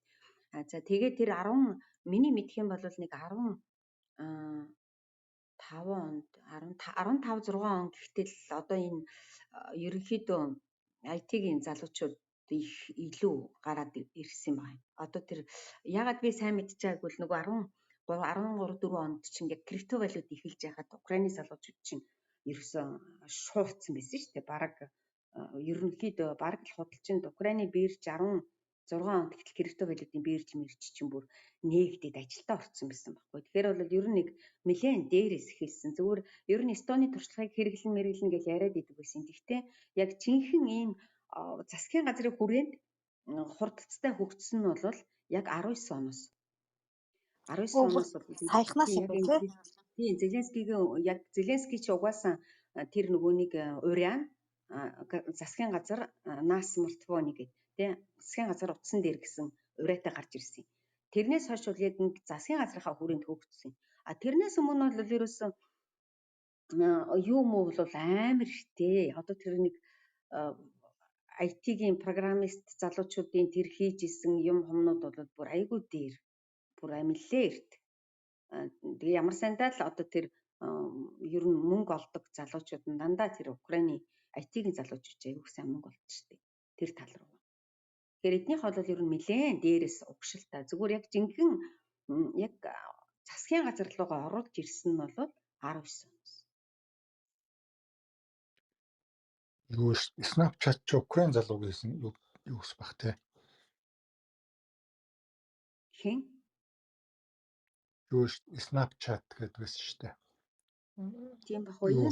Нөгөө нэг худалдаад авцсан шүү дээ нөгөө. Юм блэ. Марк Зукерберг юу 19 миллионоор худалдаж авсан. Тэр Snapchat гэж байсан. Тэрийг Украин залуу байсан гэж санаад шүү. Тийм үү. Тэрнээс өмнө бол ер нь их тийм муугар яригддаг байсан. Украинууд IT биш нөгөө хакер талаас айгүй муугар яригддаг байсан. Украинууд ерөөсөө амар тийм өндөр хакерын юу авиастай энэ. Одоо тэднэр нь ирээд хэрэг болж шээ. Одоо энэ хакерууд бол нэлээд тас болж шээ.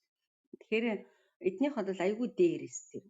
Ганцхан зүгээр яг ингэж аль биесээр тэгээд нөгөө тэр энэ хууль мөл аль биесээр батлагдсан нь бол яг Зеленский чинь энийг яг ингэж дээш нь гаргаж ирсэн. Нэгэсэндээ төрүүчийнхэн нөгөө нэг IT-ийн хүмүүсийг төрүүчийнхэн засгийн газрууд нэг их юу яаддаг байсан байж магадгүй. Гэхдээ тэр Гройсман гэдэг одоо яг энэ төрүүчийн миний хэлээд байсан энэний Зеленскигийн уртлын тэр Порошенкогийн засгийн газрын тэргүүн тэр их айгүй сайн залуу байсан шүү. Бас айгүй нэлээд өндөр боловсролтой. Бас их аятайхан хүн байсан. Тэгээ тэр чинь нөгөө ер нь бол ингээд би ажиглаад хахад ерөөс нэг өөр хоорондоо таарахгүй болохоор л ажил нь урагшаа явдаг юм байна шүү дээ. Тэр төрөвчийнх ч гэсэн одоо ингээд ерөнхий их хурлын дарга нь ерөнхийлөгч нь ерөнхий сайд гурав нь хоорондоо уулзахгүй бол тэр улс орон хөгжинэ гэж байхгүй. Тэгэхээр хэдий ч энэ гурван хүн яг жинхэнэ нэг зорилготой нэг баг хамт олон болж зүтгэж जैन тэдий чиний улс орон хөгждөг. Тэгэхээр төрүүчийнх нь одоо жишээл тэр Гройсман айгүй хөөх аятайхан залуу боловсролтой бас нэг шинэ юм айгүй одоо тэр нэг төвийн бус систем чинь тэр залуу санаачилсан байгаа юм. Нэлийн олон гоё юм санаачилсан. Тэгээ нөгөөдхийн дэмждэг юм нь их хурл шүү дээ тийм их хурл чинь одоо тэр хууль холбогдлолтой хуулиудыг гаргаж өгөхгүй болохтой зэрэгэл нөгөөх нь ерөөсөө урагшаа явахгүй ч гэдэг юм. Тэгэхээр энэ одоо яагаад энэ сүүлийн 2 жил Украин харьцангуй ийм амжилттай яваад исэн гэвэл ерөнхийлөгч нь оруулж ирсэн хуулийн их хурл нь одоо зөв юу утаагаа шүүмжлүүлээ засаж янзлаад тэр хэрэгтэй хуулийн батлаад өгчдөг. Засгийн газрын хийж байгаа юмнуудыг дэмжиж ерөнхийлөгч нь ч дэмжиж их хурл нь ч одоо араад нь ч тий Украины араад нь дэмжиж ингээд явхаар ер нь бол ингээд цаашаа хэвтэйхэн болдсон байлээ. Тэгээд хэдий чиний хоорондоо муудалцсан хэдий чиний одоо нөгөө хин хохирох уу нөгөө л орн нь л хохир штэ тий. Тийм болохоор тэр IT-ийн юм болохтаа зэрэг би бодохдоо тэр Гройсманы үед их гоё гарч ирж исэн юм шиг санагдаад байгаа. Тэгээ ганцхан нөгөө нэг дэмжлэг авч чадахгүй байгаад исэн. Тэгээд энэ Фёдоров чинь яг юуныхан Зеленскигийн сонгуулийн штабт ажиллаж исэн залуу байна. Тэгээд Зеленский чи ерөөсөө энэ хідэн залуучуудыг одоо эднийх чинь тэр нэг Монобанк гэдэг банк байдیں۔ Украины Монобанк гэдэг. Тэр банк нь болохоор нөгөө нэг юу банк байхгүй юу? Онлайн банк.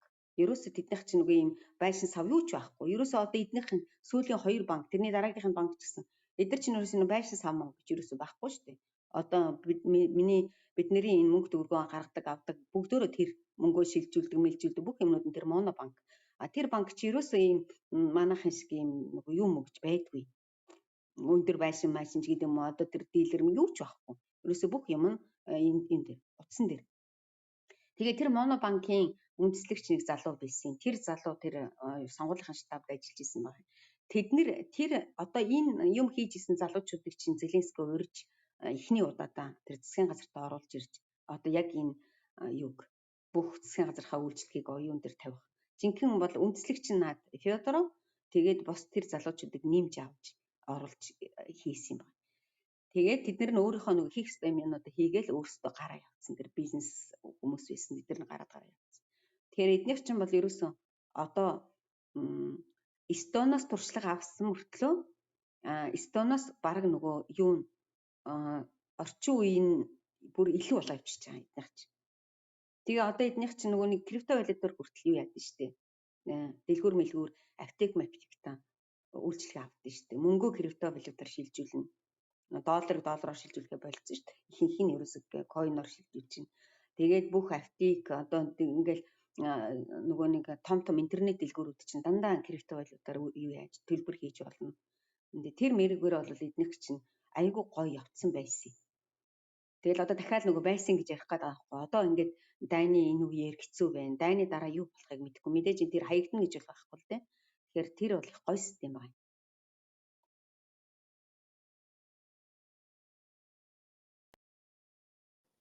За баярлалаа.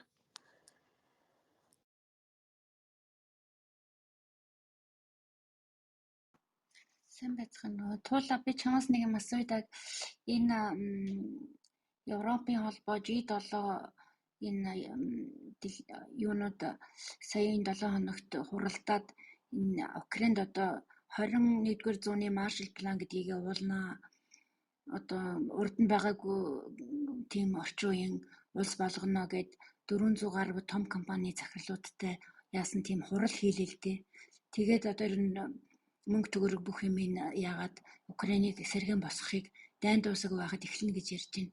Тэгээд Украиний талаас одоо ганц анхаарах юм нь бол эдгээр одоо энэ авилгалаас салах ёстой гэж ярьж байгаа юм. Тэгээ Украинууд энэ тухайга дотроо өөрснөө яаж юу ярьдаг юм бол тэр авилгын тийм өндөр хэвээрээ байгаа мó эсвэл энэ тухайга нэг айлах гэж байгаа мó энэ тухай мэдээлэл хуваалцсан уу? Баярлалаа. Энэ яг тэр чинь би уншсан бас айгүй хөөрхөн. Тэгээд яг авилгал бол амар байсан. Яриахан байхгүй. Авилгал бол ерөөсөө дээцэгтэй хүрсэн байсан. Ер нь л одоо бас л дандаа л ингэ танил талгүй мөнгө өгөхгүй л бол ажил бүтээдэг. Тэгээд энэ сүүлийн хэдэн жил чинь одоо нөгөө дахиад нөгөө наад IT гэж яриад хэллээ тий. IT руу орсноос хойш ерөөсөө амар хумигдсан. Ягаад гэвэл нөгөөт чинь ингээд бүх юм нь одоо жишээлбэл одоо би энэ ганцхан жишээ хэлье. Авилгад яагаад багассан гэдгийг би харсан гэвэл тэр нөгөө нэг бүтээн байгуулалт гэдэг нь шүү дээ. Тэрэн дээр ч хэд чинь одоо ингээд нэг газар том гүүр барьж байгаа. За тэр гүүрнийх нь бүх ерөөсөө орлого, зарлага ерөөсөө ингээд бүх юм нь интернет дээр ил. Ерөөсөө хинж ороод уншсан, харсан ерөөсөө бүх юм нь ил болгоцсон. Тэгээ одоо манайхны тэр нэг шилэн юу гэлээ нэг юм шилэн юу гэлээ? Шилэн дансны байл тээ. Шилэн дансны тиймэрхүү маягийн. Одоо жишээлбэл тэр Запорожийн гүүр гэдэг одоо миний нэг дуртай гүүр гэдэг. Одоо баг 10 жил зогссон. Яг над авилгалтай ч холбоотой. Эсвэл нөгөө сонгуультай холбоотой. За нэг дарга гарч ирэн за сонгуульд ялахын тулд би энэ гүүрийг энэ жил барина гэж барьдгүй нэг гүүр байсан. Тэгээд би нөгөө Запорож руу явах болгондоо ёо энэ гүүр яасан ч дуустгүй юм дээ. Тэр нь аюу нөлөө өгөх гүүр байхгүй юу? Тэр чинь Днепр дээгүүр, Днеприйг Запорожтой холбосон. Үнэхээр гоё гүүр. Яг дандаа зогсож байна. Тэгээл мөнгө хуваарлагдсан нөгөө мөнгө нь алга болчихно ид чинь. Тэгэж байж байгаа тэр сая бүтээн байгуулалтаар чинь тэр одоо тэр Украины Великий Буддийство гэдэг Украинаар одоо манайхаар бол их бүтээн байгуулалт гэмээр юм уу? Тэр данс нь Одоо тэр чинь Зеленскигийн проект байгаа юм. Эсвэл данс нь ерөөсөө ил. Тэгээд тэр нөгөө нэг дуусаагүй байсан гүүрнүүдийн ажлыг одоо тэр гүүрийг гэхэд Туркийн компанид өгсөн юм. Украины компани биш шүү. Ажилчид нь Украинад мөртлөө Туркийн компани. Тэгээд бүх нөгөө хөрөнгөнүүд нь бүгд ил. Одоо тэр их хүтэн байгуулалтын хөрөнгөнүүд нь ерөөсөө бүгд ил. Тэгэнгүүт чинь ерөөсөө ягаад тэр амар хурдан гүүр баригдаад зам нь засагдаад 4-5 мянган км-ээр зам засаад байсан. Ягаад тэр сургуулиуд нь баригдаад байсан гэдэг нөгөө хөрөнгө нь ил гарч хараад юу яадаг юм бэлээ. Нөгөө хулгай хийхгүй болохоор ч ажилчин бүтдэг байхгүй. Тэгээд энэ нэг тэр том арга хэмжээ. За одоо би юу ажиглаж гин үг гэвэл дан ихэлснээс хойш би одоо энэ хүндээ л гэж Харин орж ирлээ шүү.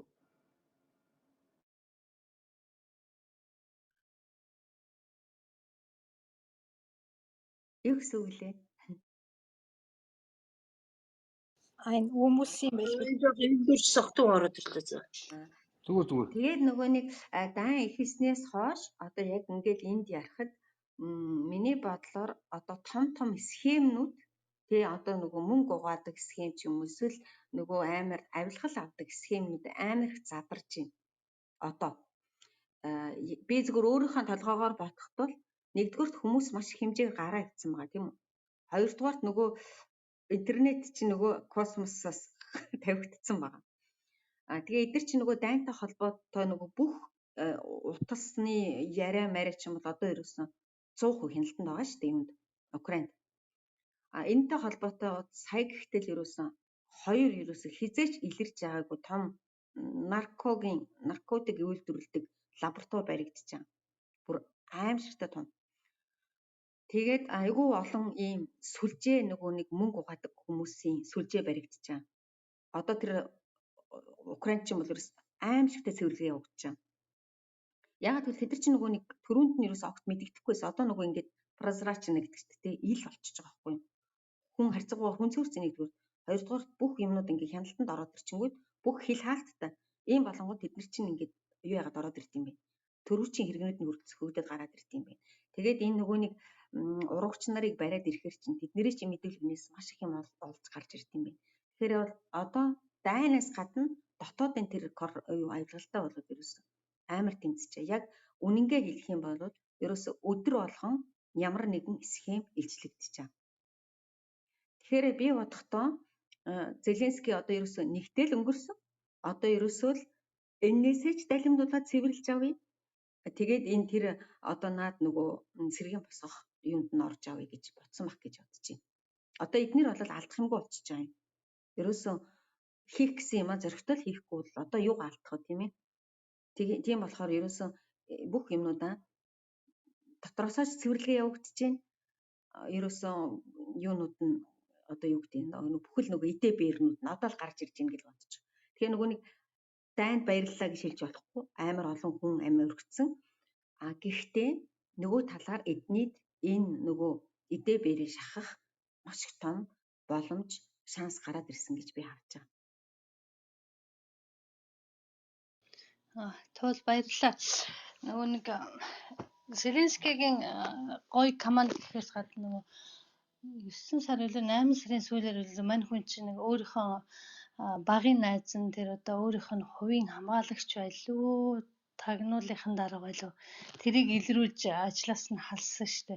Тэр ер нь ямар нөлөөтэй хүн байсан бэ? Би одоо нэрийг санахгүй байна. Тэр Бакано биш юм уу? Баканогээ сая халагдсан шүү дээ. Юуны өмнө 12 сарын өмнө. Тэр чинь нөгөө юу нахгүй юу? Тэр нөгөө аюулаг аюулаас хамгаалахын дарга. Тэр нөгөө Оросуудад мэдээ дамжуулсан гэдэг хэрэгээр нэг хэсэг хүнийг яасан юм аа. Тэгээ тэрэн дотор нь өөрийнх нь багын найз гэж явж ирсэн байхгүй. Би яг нэрийг сайн санахгүй байна. Одоо ч гэсэн байгаа гэдэг юм байна лээ. Ягаад гэвэл тэр чинь бол түрүүнд нь бол тэр багын найзнаасаа илүү гол нь нөгөө нэг бизнесийн түншүүд тийм ээ, тийм хүмүүс байсан шүү дээ. Яг улс төрийн талаас нь биш. Тэгээд ер нь бол өөрийнх нь бүр амар ойрын хүн гарч ирсэн шүү дээ. Одоо ч нэг хүн яригдаа л байна.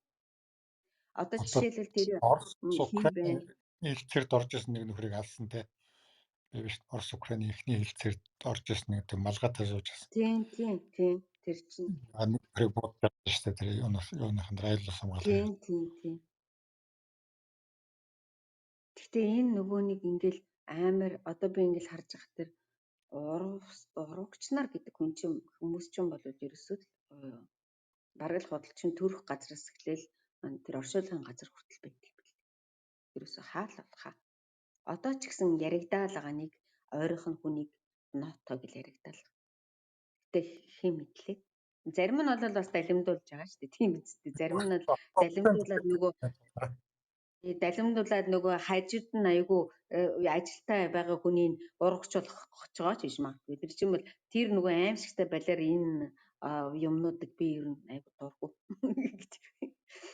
Муухай юмнууд ихэд юм бил. Уншаал ивэл муухай юмнууд амар их байгаа. Үнэмшмээргүй ч юм байгаа. Тэр төрүүчийнх нь тэр их хурлын дарга нь Орозунков гэдэг залуу байсан. Тэр бол яг тэр нөгөө штабынх нь жинхэнэ нэг юунд сонгуульд ялуулах юуг нь бол тэр залуу хийсэн үг нь.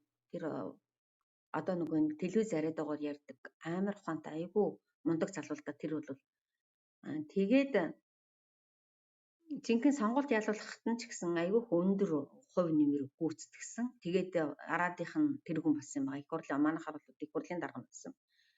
Тэгээд аваг хөөрхөн нэг 2 жил ажиллаа явж ийсэн. Тэгээд нөгөө нэг хувийн амбиц гэдэг юм байт юм байна шүү дээ. Тийм ээ. Дараагийн ерөнхийлөгч Дайн Батхан өмнөхөн шүү дээ. Тэр чинь одоо нөгөө хүн чинь бас нэг юм сонин ааш гаргадаг хүмүүс байд юм байна.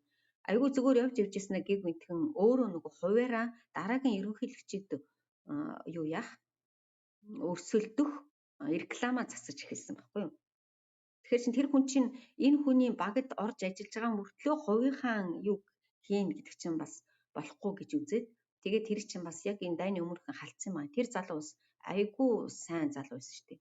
Тэгсэн чинь тэгээ хүмүүс чинь нөгөө дээр гараад ирэхээрээ зарим хүмүүс чи өөрийнхөө хувийн амбицыг юу яа чаддггүй, дарж чаддггүй гэмээр юм уу тий. Нөгөө нэгдүгээр, хоёрдугаар нөгөө дахиад нөгөө багийн тоглолт хийж чаддггүй.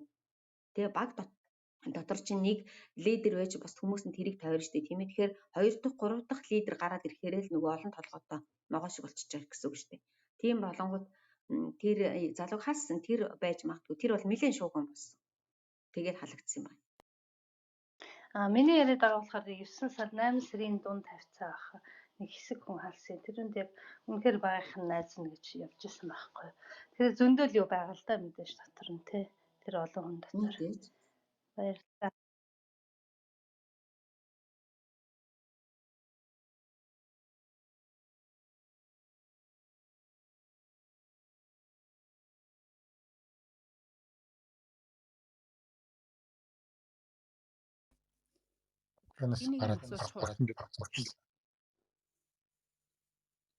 За бат инженер яриа. Зүгээр чи яриарчлаа. Би нэг юм асуухсыг туулаас тэр байсан хүний хувьд чи Монгол бас байгаад бас нэг нийтлэг юм байж байгаа бах. Тэгэхээр яг одоо эргээд харахад Украины проблем, манай проблем хоёр юугаараа нийтлэг вэ? Юугаараа ялгаатай вэ? Одоо яг ийм реформ хийж байгаа энэ баг, Зеленскийн баг ч юм уу одоо Порошенко эхлүүлсэн гэж байгаа. Тэрийг хийчихээр одоо манайд хүчин одоо манай тийм удирдлага манай одоо нэг тэрийг аваа явчихаар хувь хүн нэг чи нэрлэж чадах уу манай Монголд байгаа. Одоогоор бидний мэддэг улс төрчдөөс. Би Монголыг хастаа яг чим үнэнгээ хэлэхэд би хастаа мэдэхгүй. Зүгээр би яг ингээд нөгөө үнэн нүүр царайгийн ч мэдэхгүй хэм ер нь би Монголын нөгөө хүмүүсийн тухай би ерөөс мэддэггүй. Тэгээд зүгээр ингээд Украиныг ингээд хараад Монголын мэдээнүүдийг харж байхад нэг амар аюултай юм нь одоо нөгөө юу гэдэг вүлээ нэг ийм үг өгдөө штэ манай аав бид нарыг жоохон байхад тэгж хэлдэг байсан. Хүн шунлаасаа болоод бэрд болчих юм бол эргээд хүн болдгоо маа гэд. Тэгэхээр миний бодлоор бол яг тийм бэрд болцсон хүмүүс дээр их гараад ирэхээрээ л улс орон хөгждөггүй гэж ойлгосон. За жишээлбэл ингээд Украиныг ингээд харж байхад ерөөсөө л мөнгөний төлөө л байдаг хүмүүс бол улс орныг хөгжүүлнэ гэж байдгүй юм билээ. Тэгээд нөгөө төрүүчийнх нь хүмүүс болохтан зэрэг дандаа тийм одоо юу гэдэг 90-ад онд тий нөгөө хөдөлмөрлөж байжаагүй. Одоо тэр үед чинь Украин чи яг одоо Монголтай адилхан нөгөө айгүй хувьчлал болоод бас л 90 юу социализмын дараа чи нөгөө айгүй том завуудуудыг хувьд шилжүүлээд тэгээ тэр үед тэр том нөгөө завуудуудыг юу яасан хүмүүс одоо нөгөө юу гэдэг лээ худалдаж авах нэрээр айгүй хямдхан үнээр аваад тий байжсан. Тэгээд одоо энэ нөгөө шинэ үеийн Украинууд тий олигархууд гэд нэрлээд аа. Тэднэр бол ерөөсөө мөнгөний төлөөс нүдээ ухаас ч уцахгүй тийм хүмүүс засгийн газарт гараад ирж хэрэл тэд нар чинь бол ерөөсөө урагш нь явуулдаг юм бил. Тэгээд энэ Зеленский чинь харин мэдхгүй зөв байд юм уу буруу бодлого юм бүү мэд яг сая энэ дайны өмнө тэр олигархын хууль баталсан юм. Тэр олигархын хууль дээр Зеленский чинь өөрөө эн чинь бол бизнесмен хүн шүү дээ Зеленский чинь. Тийм болохоор Зеленскийгийн гол тэр нөгөө олигархуудтай барьсан бодлого нь би ерөөсөө нөгөө бизнесийг яахгүй хорихгүй бизнесийг хийцгээ та нар юугаа дураараа бол ганцхан та нар хизээч энэ нөгөө бизнесийнхаа мөнгийг засгийн газар руу улс төр рүү ашиглаж болохгүй гэдэг өөрийнхөө талын хүнийг тэгээ мөнгөөр зодож тийшээ гаргаж болохгүй гэдэг л юу тавьж тэр хуулийг батлуулсан байна. Тэгээд ялангуяа нөгөө нэг энэ Зеленскийгийн өмнө чинь хараад жишээлбэл бүх телевизүүд нь дандаа тэр олигархын дунд телевизээр байсан. Одоо жишээлбэл телевизээр ганцхан тэр хүний л одоо бодлогыг ярьдаг ч гэдэг юм уу тийм үү? Тийм телевизүүд айгүйх байсан. Тэгээд сая тэр олигархын хуулиар тэр хуулийн тэр нөгөө юуг нь өөрчилсөн. Одоо бизнесмен хүн бол тийм өөрийн хувийн телевизэртэй байх ёсгүй гэдэг. Тэгээд тэр чинь нөгөө тэр мэдээлэл гэдэг юм чинь бас их амар байд юм. Тэгээд дараагийнх нь айгүй тийм тэр хуулийг одоо жишээлбэл манай Монголын судлаач одоо энэ төр гэдэг юм уу тийм хүмүүс бол судлахад гэмгүй байж магадгүй. Тэгээд яг нэг талаар амар шүүмж давуулаад лсэн. Гэхдээ ерөнхий цой нь бол нэлээд олон тийм олигарх гэдэг нэртэй байсан хүмүүс ерөнхийдөө тэгэл тэр өөрийнхөө телевизүүдийг бүгдийг хаацсан шүү дээ. Хаагаал. Тэгэл яг нөгөө сэтгүүлчид олон ажилчид ажилгүй боллоо гэж ингээл яриад исэн. Гэхдээ бид нар бол эргээл нэг газар ажилд орчин хор уршиг нь айгүй багассан байх гэж бодоод идэг.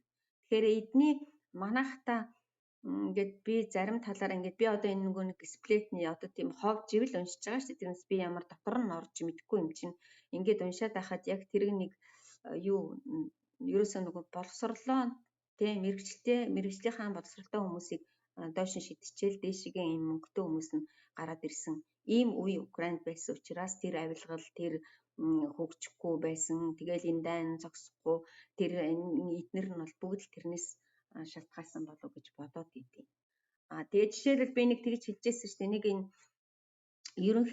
ерөнхий сайд нэг тийм нэг одоо миний бодлоор энэ нэг Борис шиг тий Английн Борис шиг нэг тийм сонин хүн байдаг байхгүй юу? Нэг орон гарын чим шиг одоо тэр нөгөө шоронгийн реформ хийж байгаа залуу орон гарын чим шиг заримдаа тэр чинь ерөөсөө өрөөндөө нэг юм одоо жишээлбэл орждстой болно шүү дээ. Тэгэхээр л нэг ёлкны хоцсон өчөө сууж гин заримдаа ерөөсөө хөл нүцгэн тэр өрөөнд дотроо явж гин ингээл нэг юм нэг тийм сонин орон гарan заа юу. Тэгсэн мөртлөө ажил нь айгуу сайн явагддаг. Тэгээ нөгөөдгий чи мэдээж хүмүүс шүүмжлэл тэрэг нэг Малюска гэдэг тэр сайд би тэрэнд их хайртай. Тэгээд нэг тийм нэг өрмөгц юу биш нярдинаар нэг хэлдэг шүү дээ. Тэ нэг сонин одоо зүгээр ингээд ширээн дээрээ сууж ийн эсвэл одоо нэг айгуу тийм сонин эсвэл тэр нөгөө нэг шоронгийнхаа засвар хийсэн өрөөний орон дээр нь хэвтчихээн гэдэг нэг тийм айгуу сонин орон гар хүн байдаг байхгүй юу? Тэгэл хүмүүс тэр чинь шүүмжлээд одоо эн чинь нөгөө социализмынхаа сэтгэлгээгээр ингээд ерөнхийлөгч хүн гэдэг чинь үгүй юу сайд хүн гэдэг чинь одоо бижаг өмсцэн те гастик зүүцэн ингээл гоё хүн байна гэж бодож байгаа. Тэр чинь тийм нэг заримдаа хачин хувцс өмсцэн явж гин гудамж юмд чалхаад явж гин тэг нэг айгүй сонин хүн байдгийг. Тэгээд тэр залууг халах гэсэн чинь ерөнхийлөгчд чинь тэрийг чинь хаалмаал ингээл баг худалчин санал оруулалт ингээд оруулалт бууж гисэн. Тэгсэн чинь Зеленский чинь тэгж хэлсэн шүү дээ. Нэгдүгээрт энэ сайд өөрийнхөө ажлыг хийх ёстой ажлыг хийж байгаа. Шинжилгээ реформ үр дүн гарч байгаа.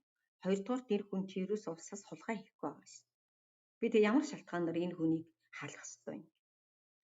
Тэгээд Зеленскийгээ ерөөс гол хилдэг юм нь миний дархан ирэх ерөөсөө байхгүй. Намайг халж болно. Би ажиллаа хийж чадсангүй гэж халагдана уу гэхээс би хулгай хийсэн гэж халагдахгүй. Миний нэр цэвэр. Тэгэхээр бүх нөгөө өөрийнхөө сайдуудад ерөөсөө тийм л өндөр шаардлага тавьдیں۔ Ямар бахан та нар хамаагүй хөл нүцгэнж гүйжиж болно. Урдах ажиллаа хий. Тэгээд хулгай битгий хий. Ийм л шаардлага тавьдаг хүн баггүй юу? Тэгэл энэ нь мэдээж юм хэрэг олон хүнд таалагдахгүй, төрүүчийн хүмүүс таалагдахгүй. Тэгэл нөгөөдхий чинь одоо Зеленскийг та нар муулж байгаа юм ганцхан л муулж байгаа юм нь наркотик татдаг, хар тамхичин, клоун, жүжигчин гэд өөрөөр нөгөө ингэж ухаж түнхэх юмгүй болчиход байгаа юм. Тэгэхээр би бодохдоо ер нь бол тэр талаасаа нэг тийм нэг гоё өөрчлөлт гаргацдаг бол ям нэрээ ингэж нэг хулгай хийдэггүй ажилдаа үнэнч үр дүн гаргадаг л болчвол болдог юм байна. Гэтэ би бол мэдээж энэ Украины үр дүнгийг харж амжаагүй шүү дээ. Энэ хүний 2хан жил гарan болол ингэж айн хэлчихэж байгаа. Тэгэхээр би одоо энэ дайны дараа тэр мөнгө орж ирээд Украиныг одоо сэргээн босгоно гэдэгт бараг 100% итгэлтэй. Ерөөсө бараг 100-аас ч илүү хувь итгэлтэй. Ягаад гэвэл эдгээр чинь муу юмаач үзсэн, нэг хэсэг хөгжижсэн сайн үе ч нэг 2-3 жил өнгөрцөн. Тэгээд нөгөө нүдэн дээр нь ингээд юмнууд ямар одоо хүмүүс юу яж гинүү гэдгийг тэгээ энэ манай орныг ингээд авч явж гинүү гэдгийг харагдаж байгаа. Тэгэл эднэрийг ч муулж байгаа юмнууд нь дандаа л тэр нөгөө ийм сонин юмнууд байгаа үстэй тий. Энэ бол жүжигчин гудамжнаас олсон ч гэдэг юм уу. Энэ бол хар тамхичин ч гэдэг юм уу. Ингээл энэ бол одоо юуны Америкийн тий худалдагдсан хүн ч гэдэг юм уу. Ингээд нөгөө шөөмжлөх юм нэг иймэрхүү юм байгаа болохос жинхэнэ утгаараа энэ хүн чинь ингээд ажиллаа хийж чадахгүй аа энэ хүн ингээд тулгай хийгээд байгаа юм гэдэг юм гарч ирэхгүй байгаа. Тэгэхээр энэ тал руугаа л манайх анхаарах хэрэгтэй байна. Тэрнээс биш яг Монголын талаар бол яг худлаа ярих юм байхгүй би ястаа мэдэхгүй. Надны хоёр асуултанд болоо. За яг Зеленский манлал бол аюу сайн байгаа бүгдээрээ ингэж юу яж байгаа шиг байна. Би нөгөө талаас сууж байгаа сая дайны үр дүн гэж ярьж штэ. Одоо ер нь Украины ард түмэн энэ дайныг хизээ дуусна гэдэг хүлээлттэй ер нь байж ах шиг байна. Ер нь удаан сонжроод үргэлжлүүл ер нь хүмүүс итгэл алдрах ч юм уу одоо Зеленскийд үзүүлж байгаа тэр манлайлалаас нь одоо татгалзах одоо болцгой дайна боли бууж гэж гэдэг юм эсвэл их удаан үргэлжлүүл ер нь яахаар байна. Украины ард түмэн.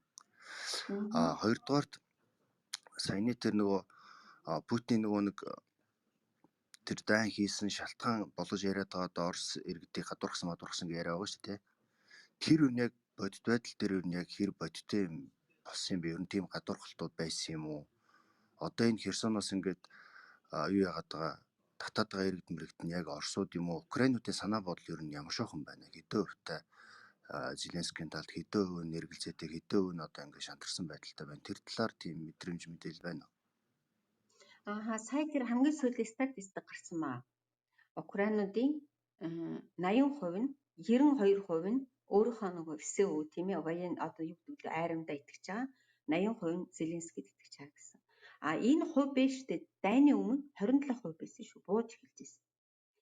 Тэгээд одоо Украины хүмүүс бол ерөөсөө нөгөө ингэдэж штэ. Сэтгэлгээ ерөнхийдөө одоо би ингээ хүмүүсийн комментыг ингээд уншиж яхад Украинууд чинь одоо жишээл миний амьдарч исэн тэр хавийн хотууд чинь бүгдээр орос хэлтэй Украинууд байсан шүү дээ. Одоо баг саяын сүүлийн статистикаар 72% нь Украин хэл рүүгээ орсон байна гэж. Украин хэлээр ярьж байна. Одоо миний найз нар гэхэд бүгд Украин хэлээр ярьж. Тэгээд эдгээр чинь бол одоо ерөөсөө нөгөө нэг юу болчдөг юм бэ? Одоо бол тэртээ тэргүй биднэрт алдах юм байхгүй. Ерөөсөө л бид нар энэ дайныг дуусгаж өөрийнхөө территорийг авна, газар нутгийг авна гэдэг юун дээрээ бүр ингэж баттаа зогсож байна. Ягаад гэвэл 5 сард 6 сард эргэлзээ байгаад исэн. 6, 5, 6, 7 сард энэ төр эргэлзээ байгаад исэн. Тэгээд нөгөө энэ амар юмнуудыг ингэж хараад байгаа хүмүүс чинь одоо л ерөөсөө ингэж нөгөө шуутцсан байт юм бэл. Одоо ингээл хүмүүсийн комментуудыг харж байна, би телевизээр ярьж байгаа хүмүүсийг харж байна. Ерөөсөл одоо манайханд алдах юм байхгүй. Одоо бид нар ерөөсөө дуустал зүтгэхээс арахгүй гэсэн ийм сэтгэлгээд болцсон байл. Зеленскийгээ бүр ингээл 100% дэмжиж байна уу гэвэл үгүй. Гэхдээ Зеленскийд нөгөө нэг хүмүүс чинь анх эхлээд дайн эхлэхэд Зеленскийг ер нь одоо төрүүжийнхаа ерөнхийлөгчийг хаяад явчих واخал гэж бодож исэн юм байна л. Тэгтэл чин Зеленский одоо хүртэл эднэртээ одоо та нар тэр нүүр царайг нь харж байгаа үст. Ингээл ерөөсө зүтгээл ингээд байгаад байгаа болохоо тэрийг ерөөсө ямар ч муу сэтгэлтэй хүн байсан. Одоо тэр үед дайны өмнө шүүмжилдэг байдаг хүн байсан хүмүүс хүртэл бид нар Зеленскийг дутуу үнэлж ийлээ гэж ярьдаг байсан болцсон байна лээ. За энэ нэг талаараа. Орос хэлтэйгийн талд бол тэр би ганцхан л юм хэлье. Би түрүүний яриан дээр ч хэлсэн. Хэрвээ орос хэлтэй хүмүүсийг үзен яддаг байсан бол би одоо Украинаар нэг өөдрөг Украинаар ярьж явах хэрэгтэй байхгүй юу? Яагаад гэвэл үзен яддаггүй байсан учраас би одоо өчнөө олон жил Украинд амьдрахдаа орос хэллээ Украин хэлийг ойлгохоос нөгөө ийм өндөр түвшинд ярьж чадаагүй. Хэрвээ тэгэж хоригддог байсан бол би одоо Украинаар ярьж байхгүй юу? Би одоо энэндээ харуулсаад байна. Тэгэхээр тийм ойлголт огт байгаагүй. За яг нөгөө нэг эдгээр чинь нөгөө юуны хувьд нэг ийм хэрэлддэг байсан юм. Паскалууд, кацапууд энэ төр гэл нөгөөдөл нь хохлууд энэ төр гэл. Яг л нөгөө эдгээр чинь өөр хоорондоо ийм нэг нөгөө зан харилцааны ялгаа айгүй ихтэй. Одоо жишээл манай хотод гэхэд орос хэлтэй орос хүмүүс нь жоохон тийм грубо гэж хэлчихдэг тийм нэг жоохон муухай амар хараал ирүүл хэлнэ. Айгүйх тийм юу сэтгэлийн хөөрөлтөө ингээд айгүй сонин. Яг Украин хүмүүс нь Украин хэлтэй хүмүүс нь бол хараал ирүүл нь харьцангуй бага, арай жоохон намжуу, тэгээ жоохон тийм дотгошоогоо нэг их тэгж юу яагаад ахгүй. Тэгсэн мөртлөө уурлаад хэрэлдэнгүүтээ үлдэгдэл айгүй бага. Тэр муу юм одоо өнөөдөр намайг загнчаад 2 цагийн дараа хэд мартчихдаг. Яг Украин хүмүүс нь өөрсдөө. Оросууд болохтой зэрэг жоохон тийм нөгөө шүд зуудаг. Тийм характертай байхгүй юу? Тэгээ тэрнээсээ болоод нэг энийгээ жоохон энэ муу кацапууд гээд. Тэгээд бас нэг ийм ахуйн бас Украинууд амар цэвэрч, Украинууд амар ажилч Орос тал руухан арай жоохон тийм юу аж ахуйн талдаа жоохон тийм тааруулхан дуу. Тэ нэг жоохон ажил муутай ч юм уу эсвэл нэг жоохон тийм арчаа муутай юм санагдаад идэв. Гэтэ бол тэр Оросд байдаг хүмүүс намайг уучлаарай битээ Оросыг мууж юм битээ бодоор. Ер нь ингээд хоёр хоорондоо нэг тийм жоохон зөрөө байдаг. Тэрнээс биш хэлний зөрөө ерөөсөө байдгүй. Чи орсоор ярьлаа, украинаар ярьлаа гэсэн юм ерөөсөө байхгүй. Тэр нөгөө миний түрүүний яриан дээр хэлжсэн сүрч гээд тэ орос украин холилдсон байна. Орсоор ч ярина, украинаар ч ярина. Ялангуяа би тэр западны Украинд, баруун Украинд явж байхад ерөөсөө бид нэр найз нараараа ингээл явж гин, анги хүүхдүүдийн ангийнхантай явж гин. Тэгэхэд чинь манай одоо хотын хүүхдүүд чинь бүгд орос хэлтэй хүүхдүүд байгаа шүү дээ. Бид нар чинь ингээл орсоор ярихад өмнөөс нь украинаар хариулаад өвнөө хүүхдүүд нь орсоор украинаар нь ойлгоол ингээд нөгөө нэг украинуудын хувьд орос украин хоёр хэлж ерөөсөө ингээд биендээ ямар ч саадгүйгээр ойлгоод ингээд хариулаад яваад идэв. Зүгээр яг цэвэр украин хэлтэй хүмүүс нь орос хэлээ сайн мэддэггүй юм. Яг одоо тэр Закарпат тал руугаан тэр бүр нөгөө нэг Европын тэр жижигхэн тосгонууд одоо манайхаар бол нөгөө баруун аймгийн бага стангуудын хэл гэдэг шиг тийм хэлтийнүүд нь орос хэл мэддэггүй юм. Одоо энэ яг энэ одоо дайнд яг жинхэнэ хэлмэгдсэн байгаа хотууд нь дандаа орос хэлтэй. Тэгэхээр чин та нар ингээд толгойдоо оруулаад бодохгүй юу? Уг нь бол тэр орос хэлтэй хүмүүсийг ад үздэг байсан бол энэ хотууд нь бүтэн үлдээд нөгөө хотууд нь сүрэх ёстой үстэй. Тэгэхэд чинь энэ хотууд нь сүрчж байна гэдэг чинь орос хэлтэй хотууд нь сүрчж байна гэдэг чинь юу гэсэн үг байгаа үстэй. Тэр яриа бол ингээд худлаа мэдэгдээд байгаа үстэй. Тэгтээ сургууль нь бол украин хэлтэй. Сургууль нь украин хэлтэй. Юу орос хэлтэй хүмүүс нь бол ерөөсөө хаач хүүхдүүд нь ч орсоор ярина. Ерөөсөө ямар ч асуудал байна.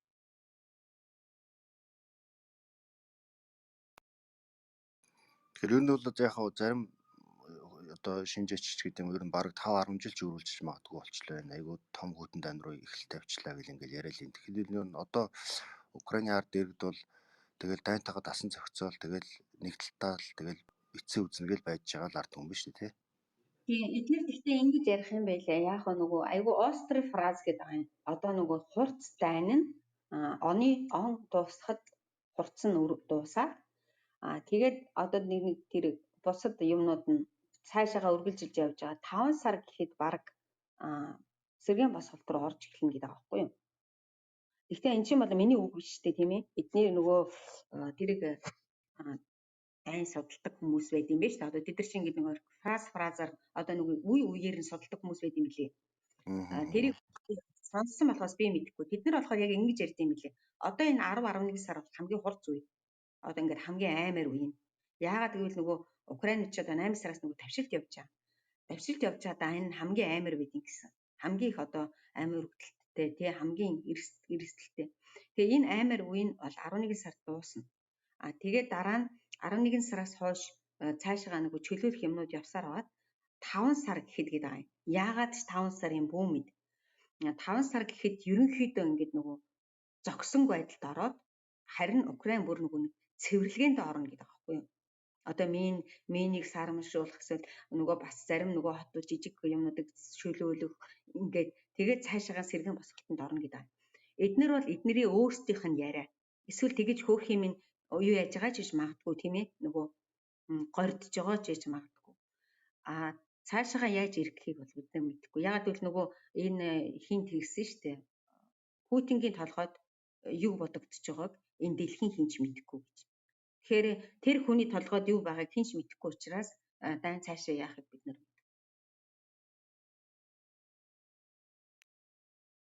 Баярлалаа тул. Би нэг зарлал баярлалаа. Энэ туулын маань өмнөх Орсын ярилцлагаар одоо Украин хүн гэж хийн, Украины ерөнхийлөгчд ямар хүмүүс байсан, тэгээд дайн чухам юунаас эхэлсэн талаар айгүй тодорхой ярьсан байгаа юм. Захин мэрэгний танхим гэдэг танхим руугаа ороод бичлэгийг сонсороо гэж хэлчихье. Тэгээ өрөөгөө дагцгаараа хүмүүсээ. Баярлалаа.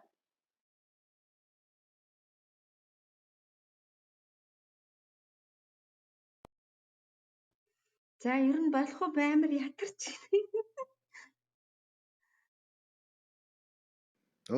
Баярлалаа. Зөндөө сайхан мэдээлэл олцлоо.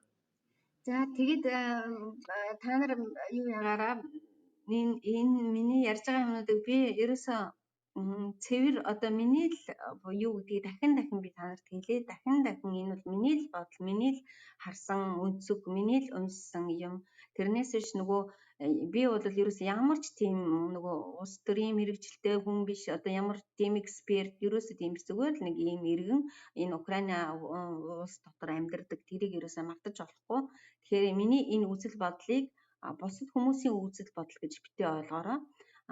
Би тулгаж байгаа юм ерөөсөө биш. Оросын талд орж гэн, Украины талд орж гэн, дайныг эсэргүүцэж гэн, тэгж байгаа тэр талаас нь ерөөсөө биш. Ерөөсөө л бодол байдал нь ийм байсан юм аа. Ийм нэг орон байсан юм аа. Хөрхий одоо ингээд хэлбэгдчихэж байгаа юм аа. Ингээд ийм хэцүү байдалд орчиж байгаа юм аа гэл. Одоо би өчигдөр гэхэд түрүүчийн 7 хоногийн сүүлээр тэр нөгөө манай хотоос дөрвөлж ирсэн тэр дөрвөстийн юунд очичээд ирж байгаа амьдардаг хотод очиод тэр найзуудтай очиж уулзчихэд ирсэн. Мэдээж энэ хэрэг Европын орн руу одоо Украиночин бол ерөнхийдөө нэг 10-аад сая хүн нь одоо дөрвөлжсөн байна шүү дээ. Тэгэхээр 10-аад сая хүн дотор чинь мэдээж сайн хүнч байгаа, муу хүнч байгаа, тийм ээ, янз бүрийн хүн орж ирж байгаа. Тэгэхээр нийт хүмүүсийнх нь одоо юу гэдэг хэдэн хувь нь ялангуяа Европын оронд амьдарч байгаа хүмүүс энд сонсож байгаа бол ааш арншин янз бүрийн юм гаргаж байгаа. Эдгээр өөрсдөө дотроо амар биенийгаа шүүмжилж л байгаа. Эдгээр чинь бүр биенийгаа шүүмжлээд хэвээ манай энэ Украинууд гэл ингээл загнаал ингээл байгаад байгаа. Өөрсдийнхөө ааш характераар.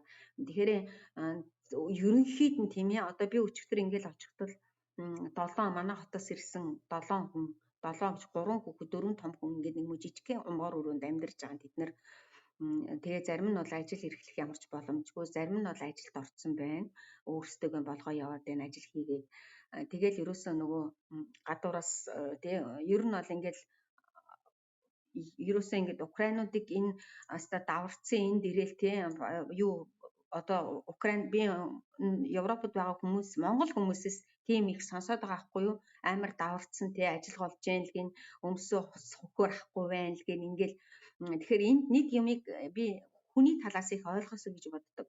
Тэд нар чинь Украинда сайхан амьдарч исэн хүмүүс шүү дээ тийм үү? Унаатай бол унаатай, ажилтаа бол ажилтаа, орон гэртэй бол орон гэртэй. Гэв гинтхэн ингээл ерөөсөө нэг ч төвхтэй юм барайл зарим нь бол ерөөсөө юучгүй ингээл ороод ирцэн хүний газар өөрсдөө тэр сайхан амьдралд тасцсан байсан хүмүүс энэ орчинд эргээд тасна гэдэг чинь нэг хагасхан жилийн дотор ерөөсөн маш их хүнд хэцүү нэгдүгээр.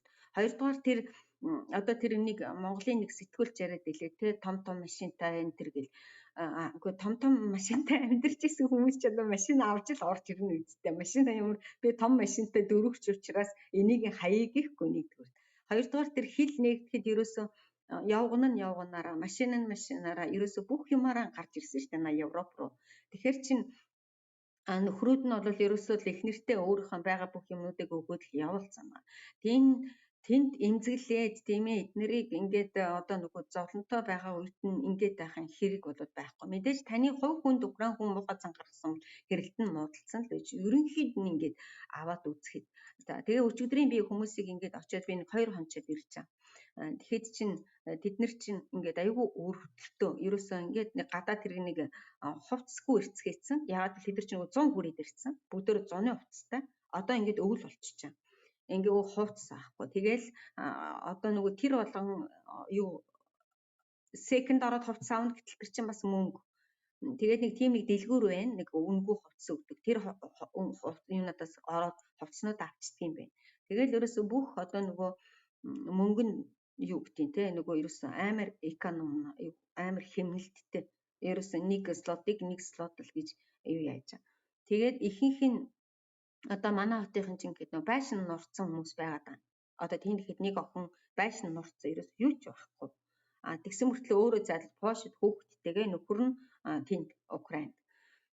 Тэгээд ерөөсөн өрөвдмөр бүр ингээд хараад одоо уулахаас арга байхгүй өрөвдөд байгаа юм чинь одоо энэ ингээд энэ дэс хүүхдээ аваад Украин руугаа буцна гэхээр очих оромж байхгүй. Хот маань сүрцэн. Манай хот бол бас ингээд тал нь нэлээд сүрцэн байна. Хаашаа явах юм бүү?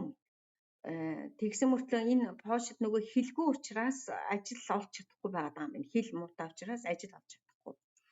Ингээд эдгээр чинь нөгөө нэг ямар ч тийм хачин сонин ирээдүг болчихж байгаа. Ерөөсөө ингээд одоо би маргааш гэдэг ойлголт ерөөсөө байхгүй ингээд харж байхад. За зарим нь болохоор нөгөө хүнийхээ юунаас болдсон байна. Юу гэдэг лээ нөгөө тэг чадaltaй арай нэг тийм одоо манай тэр найз хүүхэд одоо тэр найз хүүхэн гэхэд айл хийж гүйж агаад ерөөсө Орос, Польш, Украин 3 хэл үгнүүд хэлж байгаад яриад байна манай хүмүүс.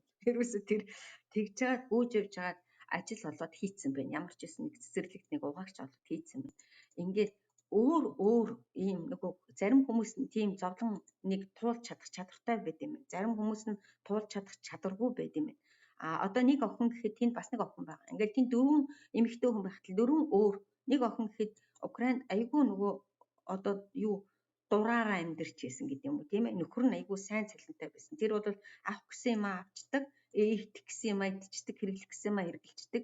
Тийм охин одоо тэр муу умбар өрөөнд ингээд байж. Тэр охины сэтгэл санаа бас ямар байх вэ гэдгийг ойлгомжтой. Тэгэхээр энэ дайн гэдэг юм чинь ингээл нөгөө айл болгоныг хүн болгоныг л ерөөсөн янз бүрийн төвшөнд ингээд юу ятсан бэ?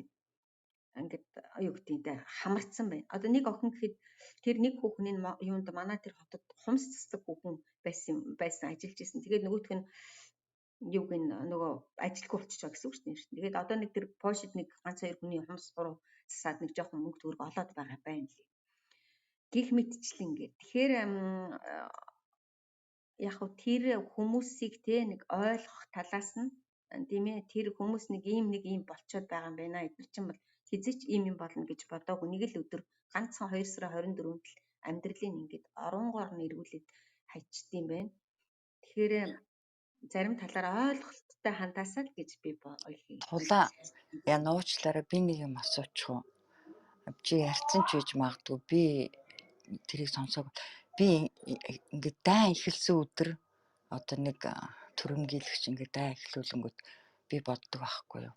Яагаад энэ Америкийн нүүб ч юм уу НАТО G20 тэр дор нь уулзаад Путин лүү яриад одоо зогсоох бүх юм хийгээгүй юм бол гэж би боддог байхгүй юу? Тэгэхээр энэ дайнд болохоор яг жирийн хүмүүс ингээд улс төрчид биш байхгүй жирийн хүмүүс хохироод байна. Амар үнэхээр чиний хэлж байгааг үнэн байхгүй хүмүүнийг яг янз бүрийн ааш аран шинтэй хүн чинь зарим нь нэрээ ажил хийхэд хэцүү. Үнэхээр яг үнэн. Чи бүр яг онцолж хэлж байна. Тэгэхээр тийм юм чи юу гэж боддог вэ?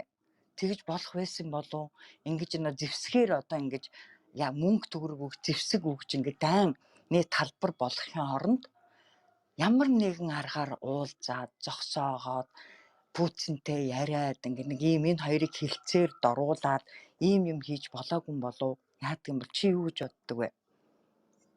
Би бодох цэвэр бол хизээч нөгөө хизээч Путингийн хийсэн юм хизээч өөрөх нь хийснээр болж байгаагүй. Нэг хоёрдугаарт дэлхийн одоо улс төрийнхэн Европын холбооны орнууд ч гэсэн бус дорон ингэж амар үхэн хатан тэтэн ойлголт ерөөсөй байхгүйсэн гэж боддог. Яагаад гэвэл тэд нэр ерөөсөө дайн илэмтэд Украин боогод өгчин тий 7 хоногийн туслагдчихин. Тэгэл одоо гуугаалтын Зеленскийн цогтаачин тэгэл гуугаал Путинтэй хилцэрт орно гэдэг бодолтой байсан. Учираас эхний сар бол ер нь тосолоогүй гэж боддیں۔ Тэгээд яг Украиныг ингэж амар бүр тэд та нар эхнийх нь сарыг мэдэн шүү дээ тийм ээ нөгөө Молотовын нөгөө нэг юу хийгээл тэд нар ч юм бол өстой нэг ерөөсөө ингээл амар өрөвдөлтөй босоод ирсэн зэвсэгч байхгүй дандаа нөгөө тэр Молотовын нөгөө нэг юу гэдэг шүү дээ нэг юу гэдэг шилэн дотор хийцэн юм а тэмцэлээс тэгээд нэгдүгээр хоёрдугаарт бол Европын холбооны улсад Америкт энэ бол амар том сэдв байж магадгүй шүү яана. Оросын талыг баримтлагч тийм хүмүүс маш их өндөр хувьтай байсан гэж бодод байгаа юм би. Яагаад гэвэл ерөөсөө ямар ч талаар ерөөсөө Зеленский рүү ч өстой маш олон ерөөсөө буугаад өчгөл гэсэн юутай байсан шүү дээ. Ер нь буугаад өчгөө одоо яг л монголчууд ярьж байгаа. Хэдэн авах гэсэн хотын өчгөл гэсэн тийм бодлого айгүй өндөртөө байсан гэж бодоод идэгий. Тэгээд ингэж Украинууд өөрсдийнхөө газар шорооны төлөө тэмцэнэ гэдэг юм л ерөөсөө нэгдүгээр толгойд нь ерөөсөө орж ирээгүй баг. Тэгээд гуравт нь болохоор Путингийн шантаж гэдэг чинь бол ерөөсөө дэлхийд алдартай шантаж шүү дээ. Тийм ээ ерөөсөө аль ч орныг дандаа шантажладаг. Тэгэхээр ерөөсөө тэр шантаж нь одоо их айдаг гэсэн үг юм уу тийм ээ. Одоо Путинээс айдаг одоо төрийн дээд талын хүмүүс бол ерөөсөө бараг 80% тийм ер нь бол тийм нэг айцтай байсан баг гэж бодод идэв. Одоо та нар ингээд эргээд харахтаа зэрэг одоо ингээд зөндөө олон орны тэргүүнүүд дуграад эхэлж байгаа үсттэй. Бүр өн гэж болдог байсан юм биш үү гэж байгаа юм шиг. Тэгэхээр тэр талаасаа л туслаагүй байх. Ер нь бол Украиныг өөрсдөө ингэж үхэн хатан тэмцэнэ гэж бодоогүй байх.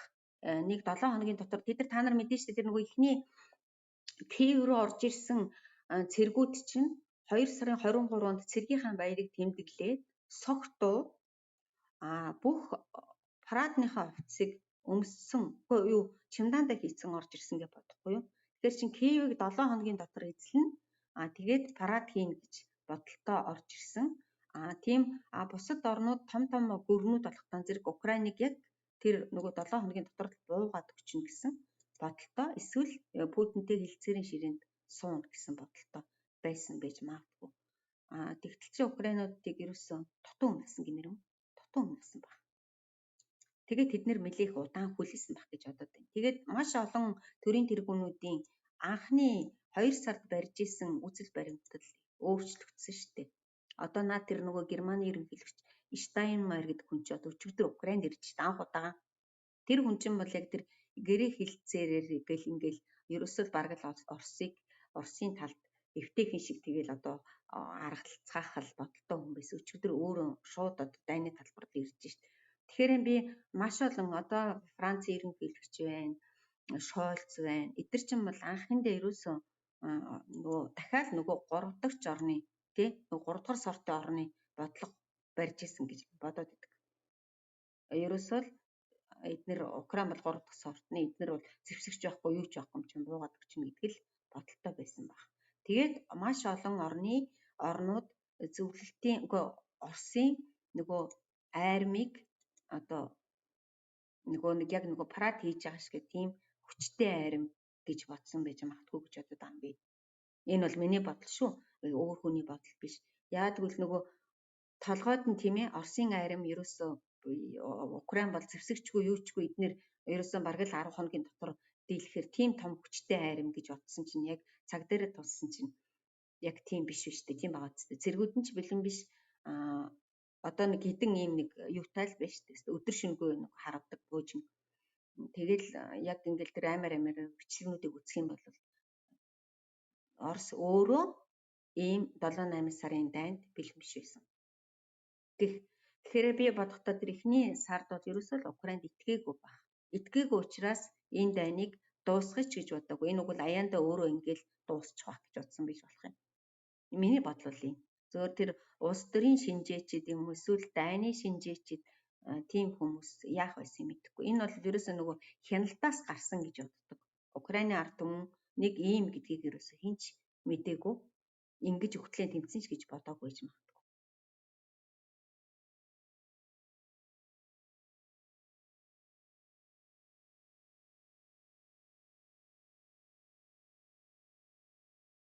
За хэдүүлээ яриагаа дуусгая. За тэгээ баярлаа. Туулагчаа. Тэгээ сайхан мэдээлэл өгсөн Хамаас баярлаа. бүгдээрэнд нь баярлалаа.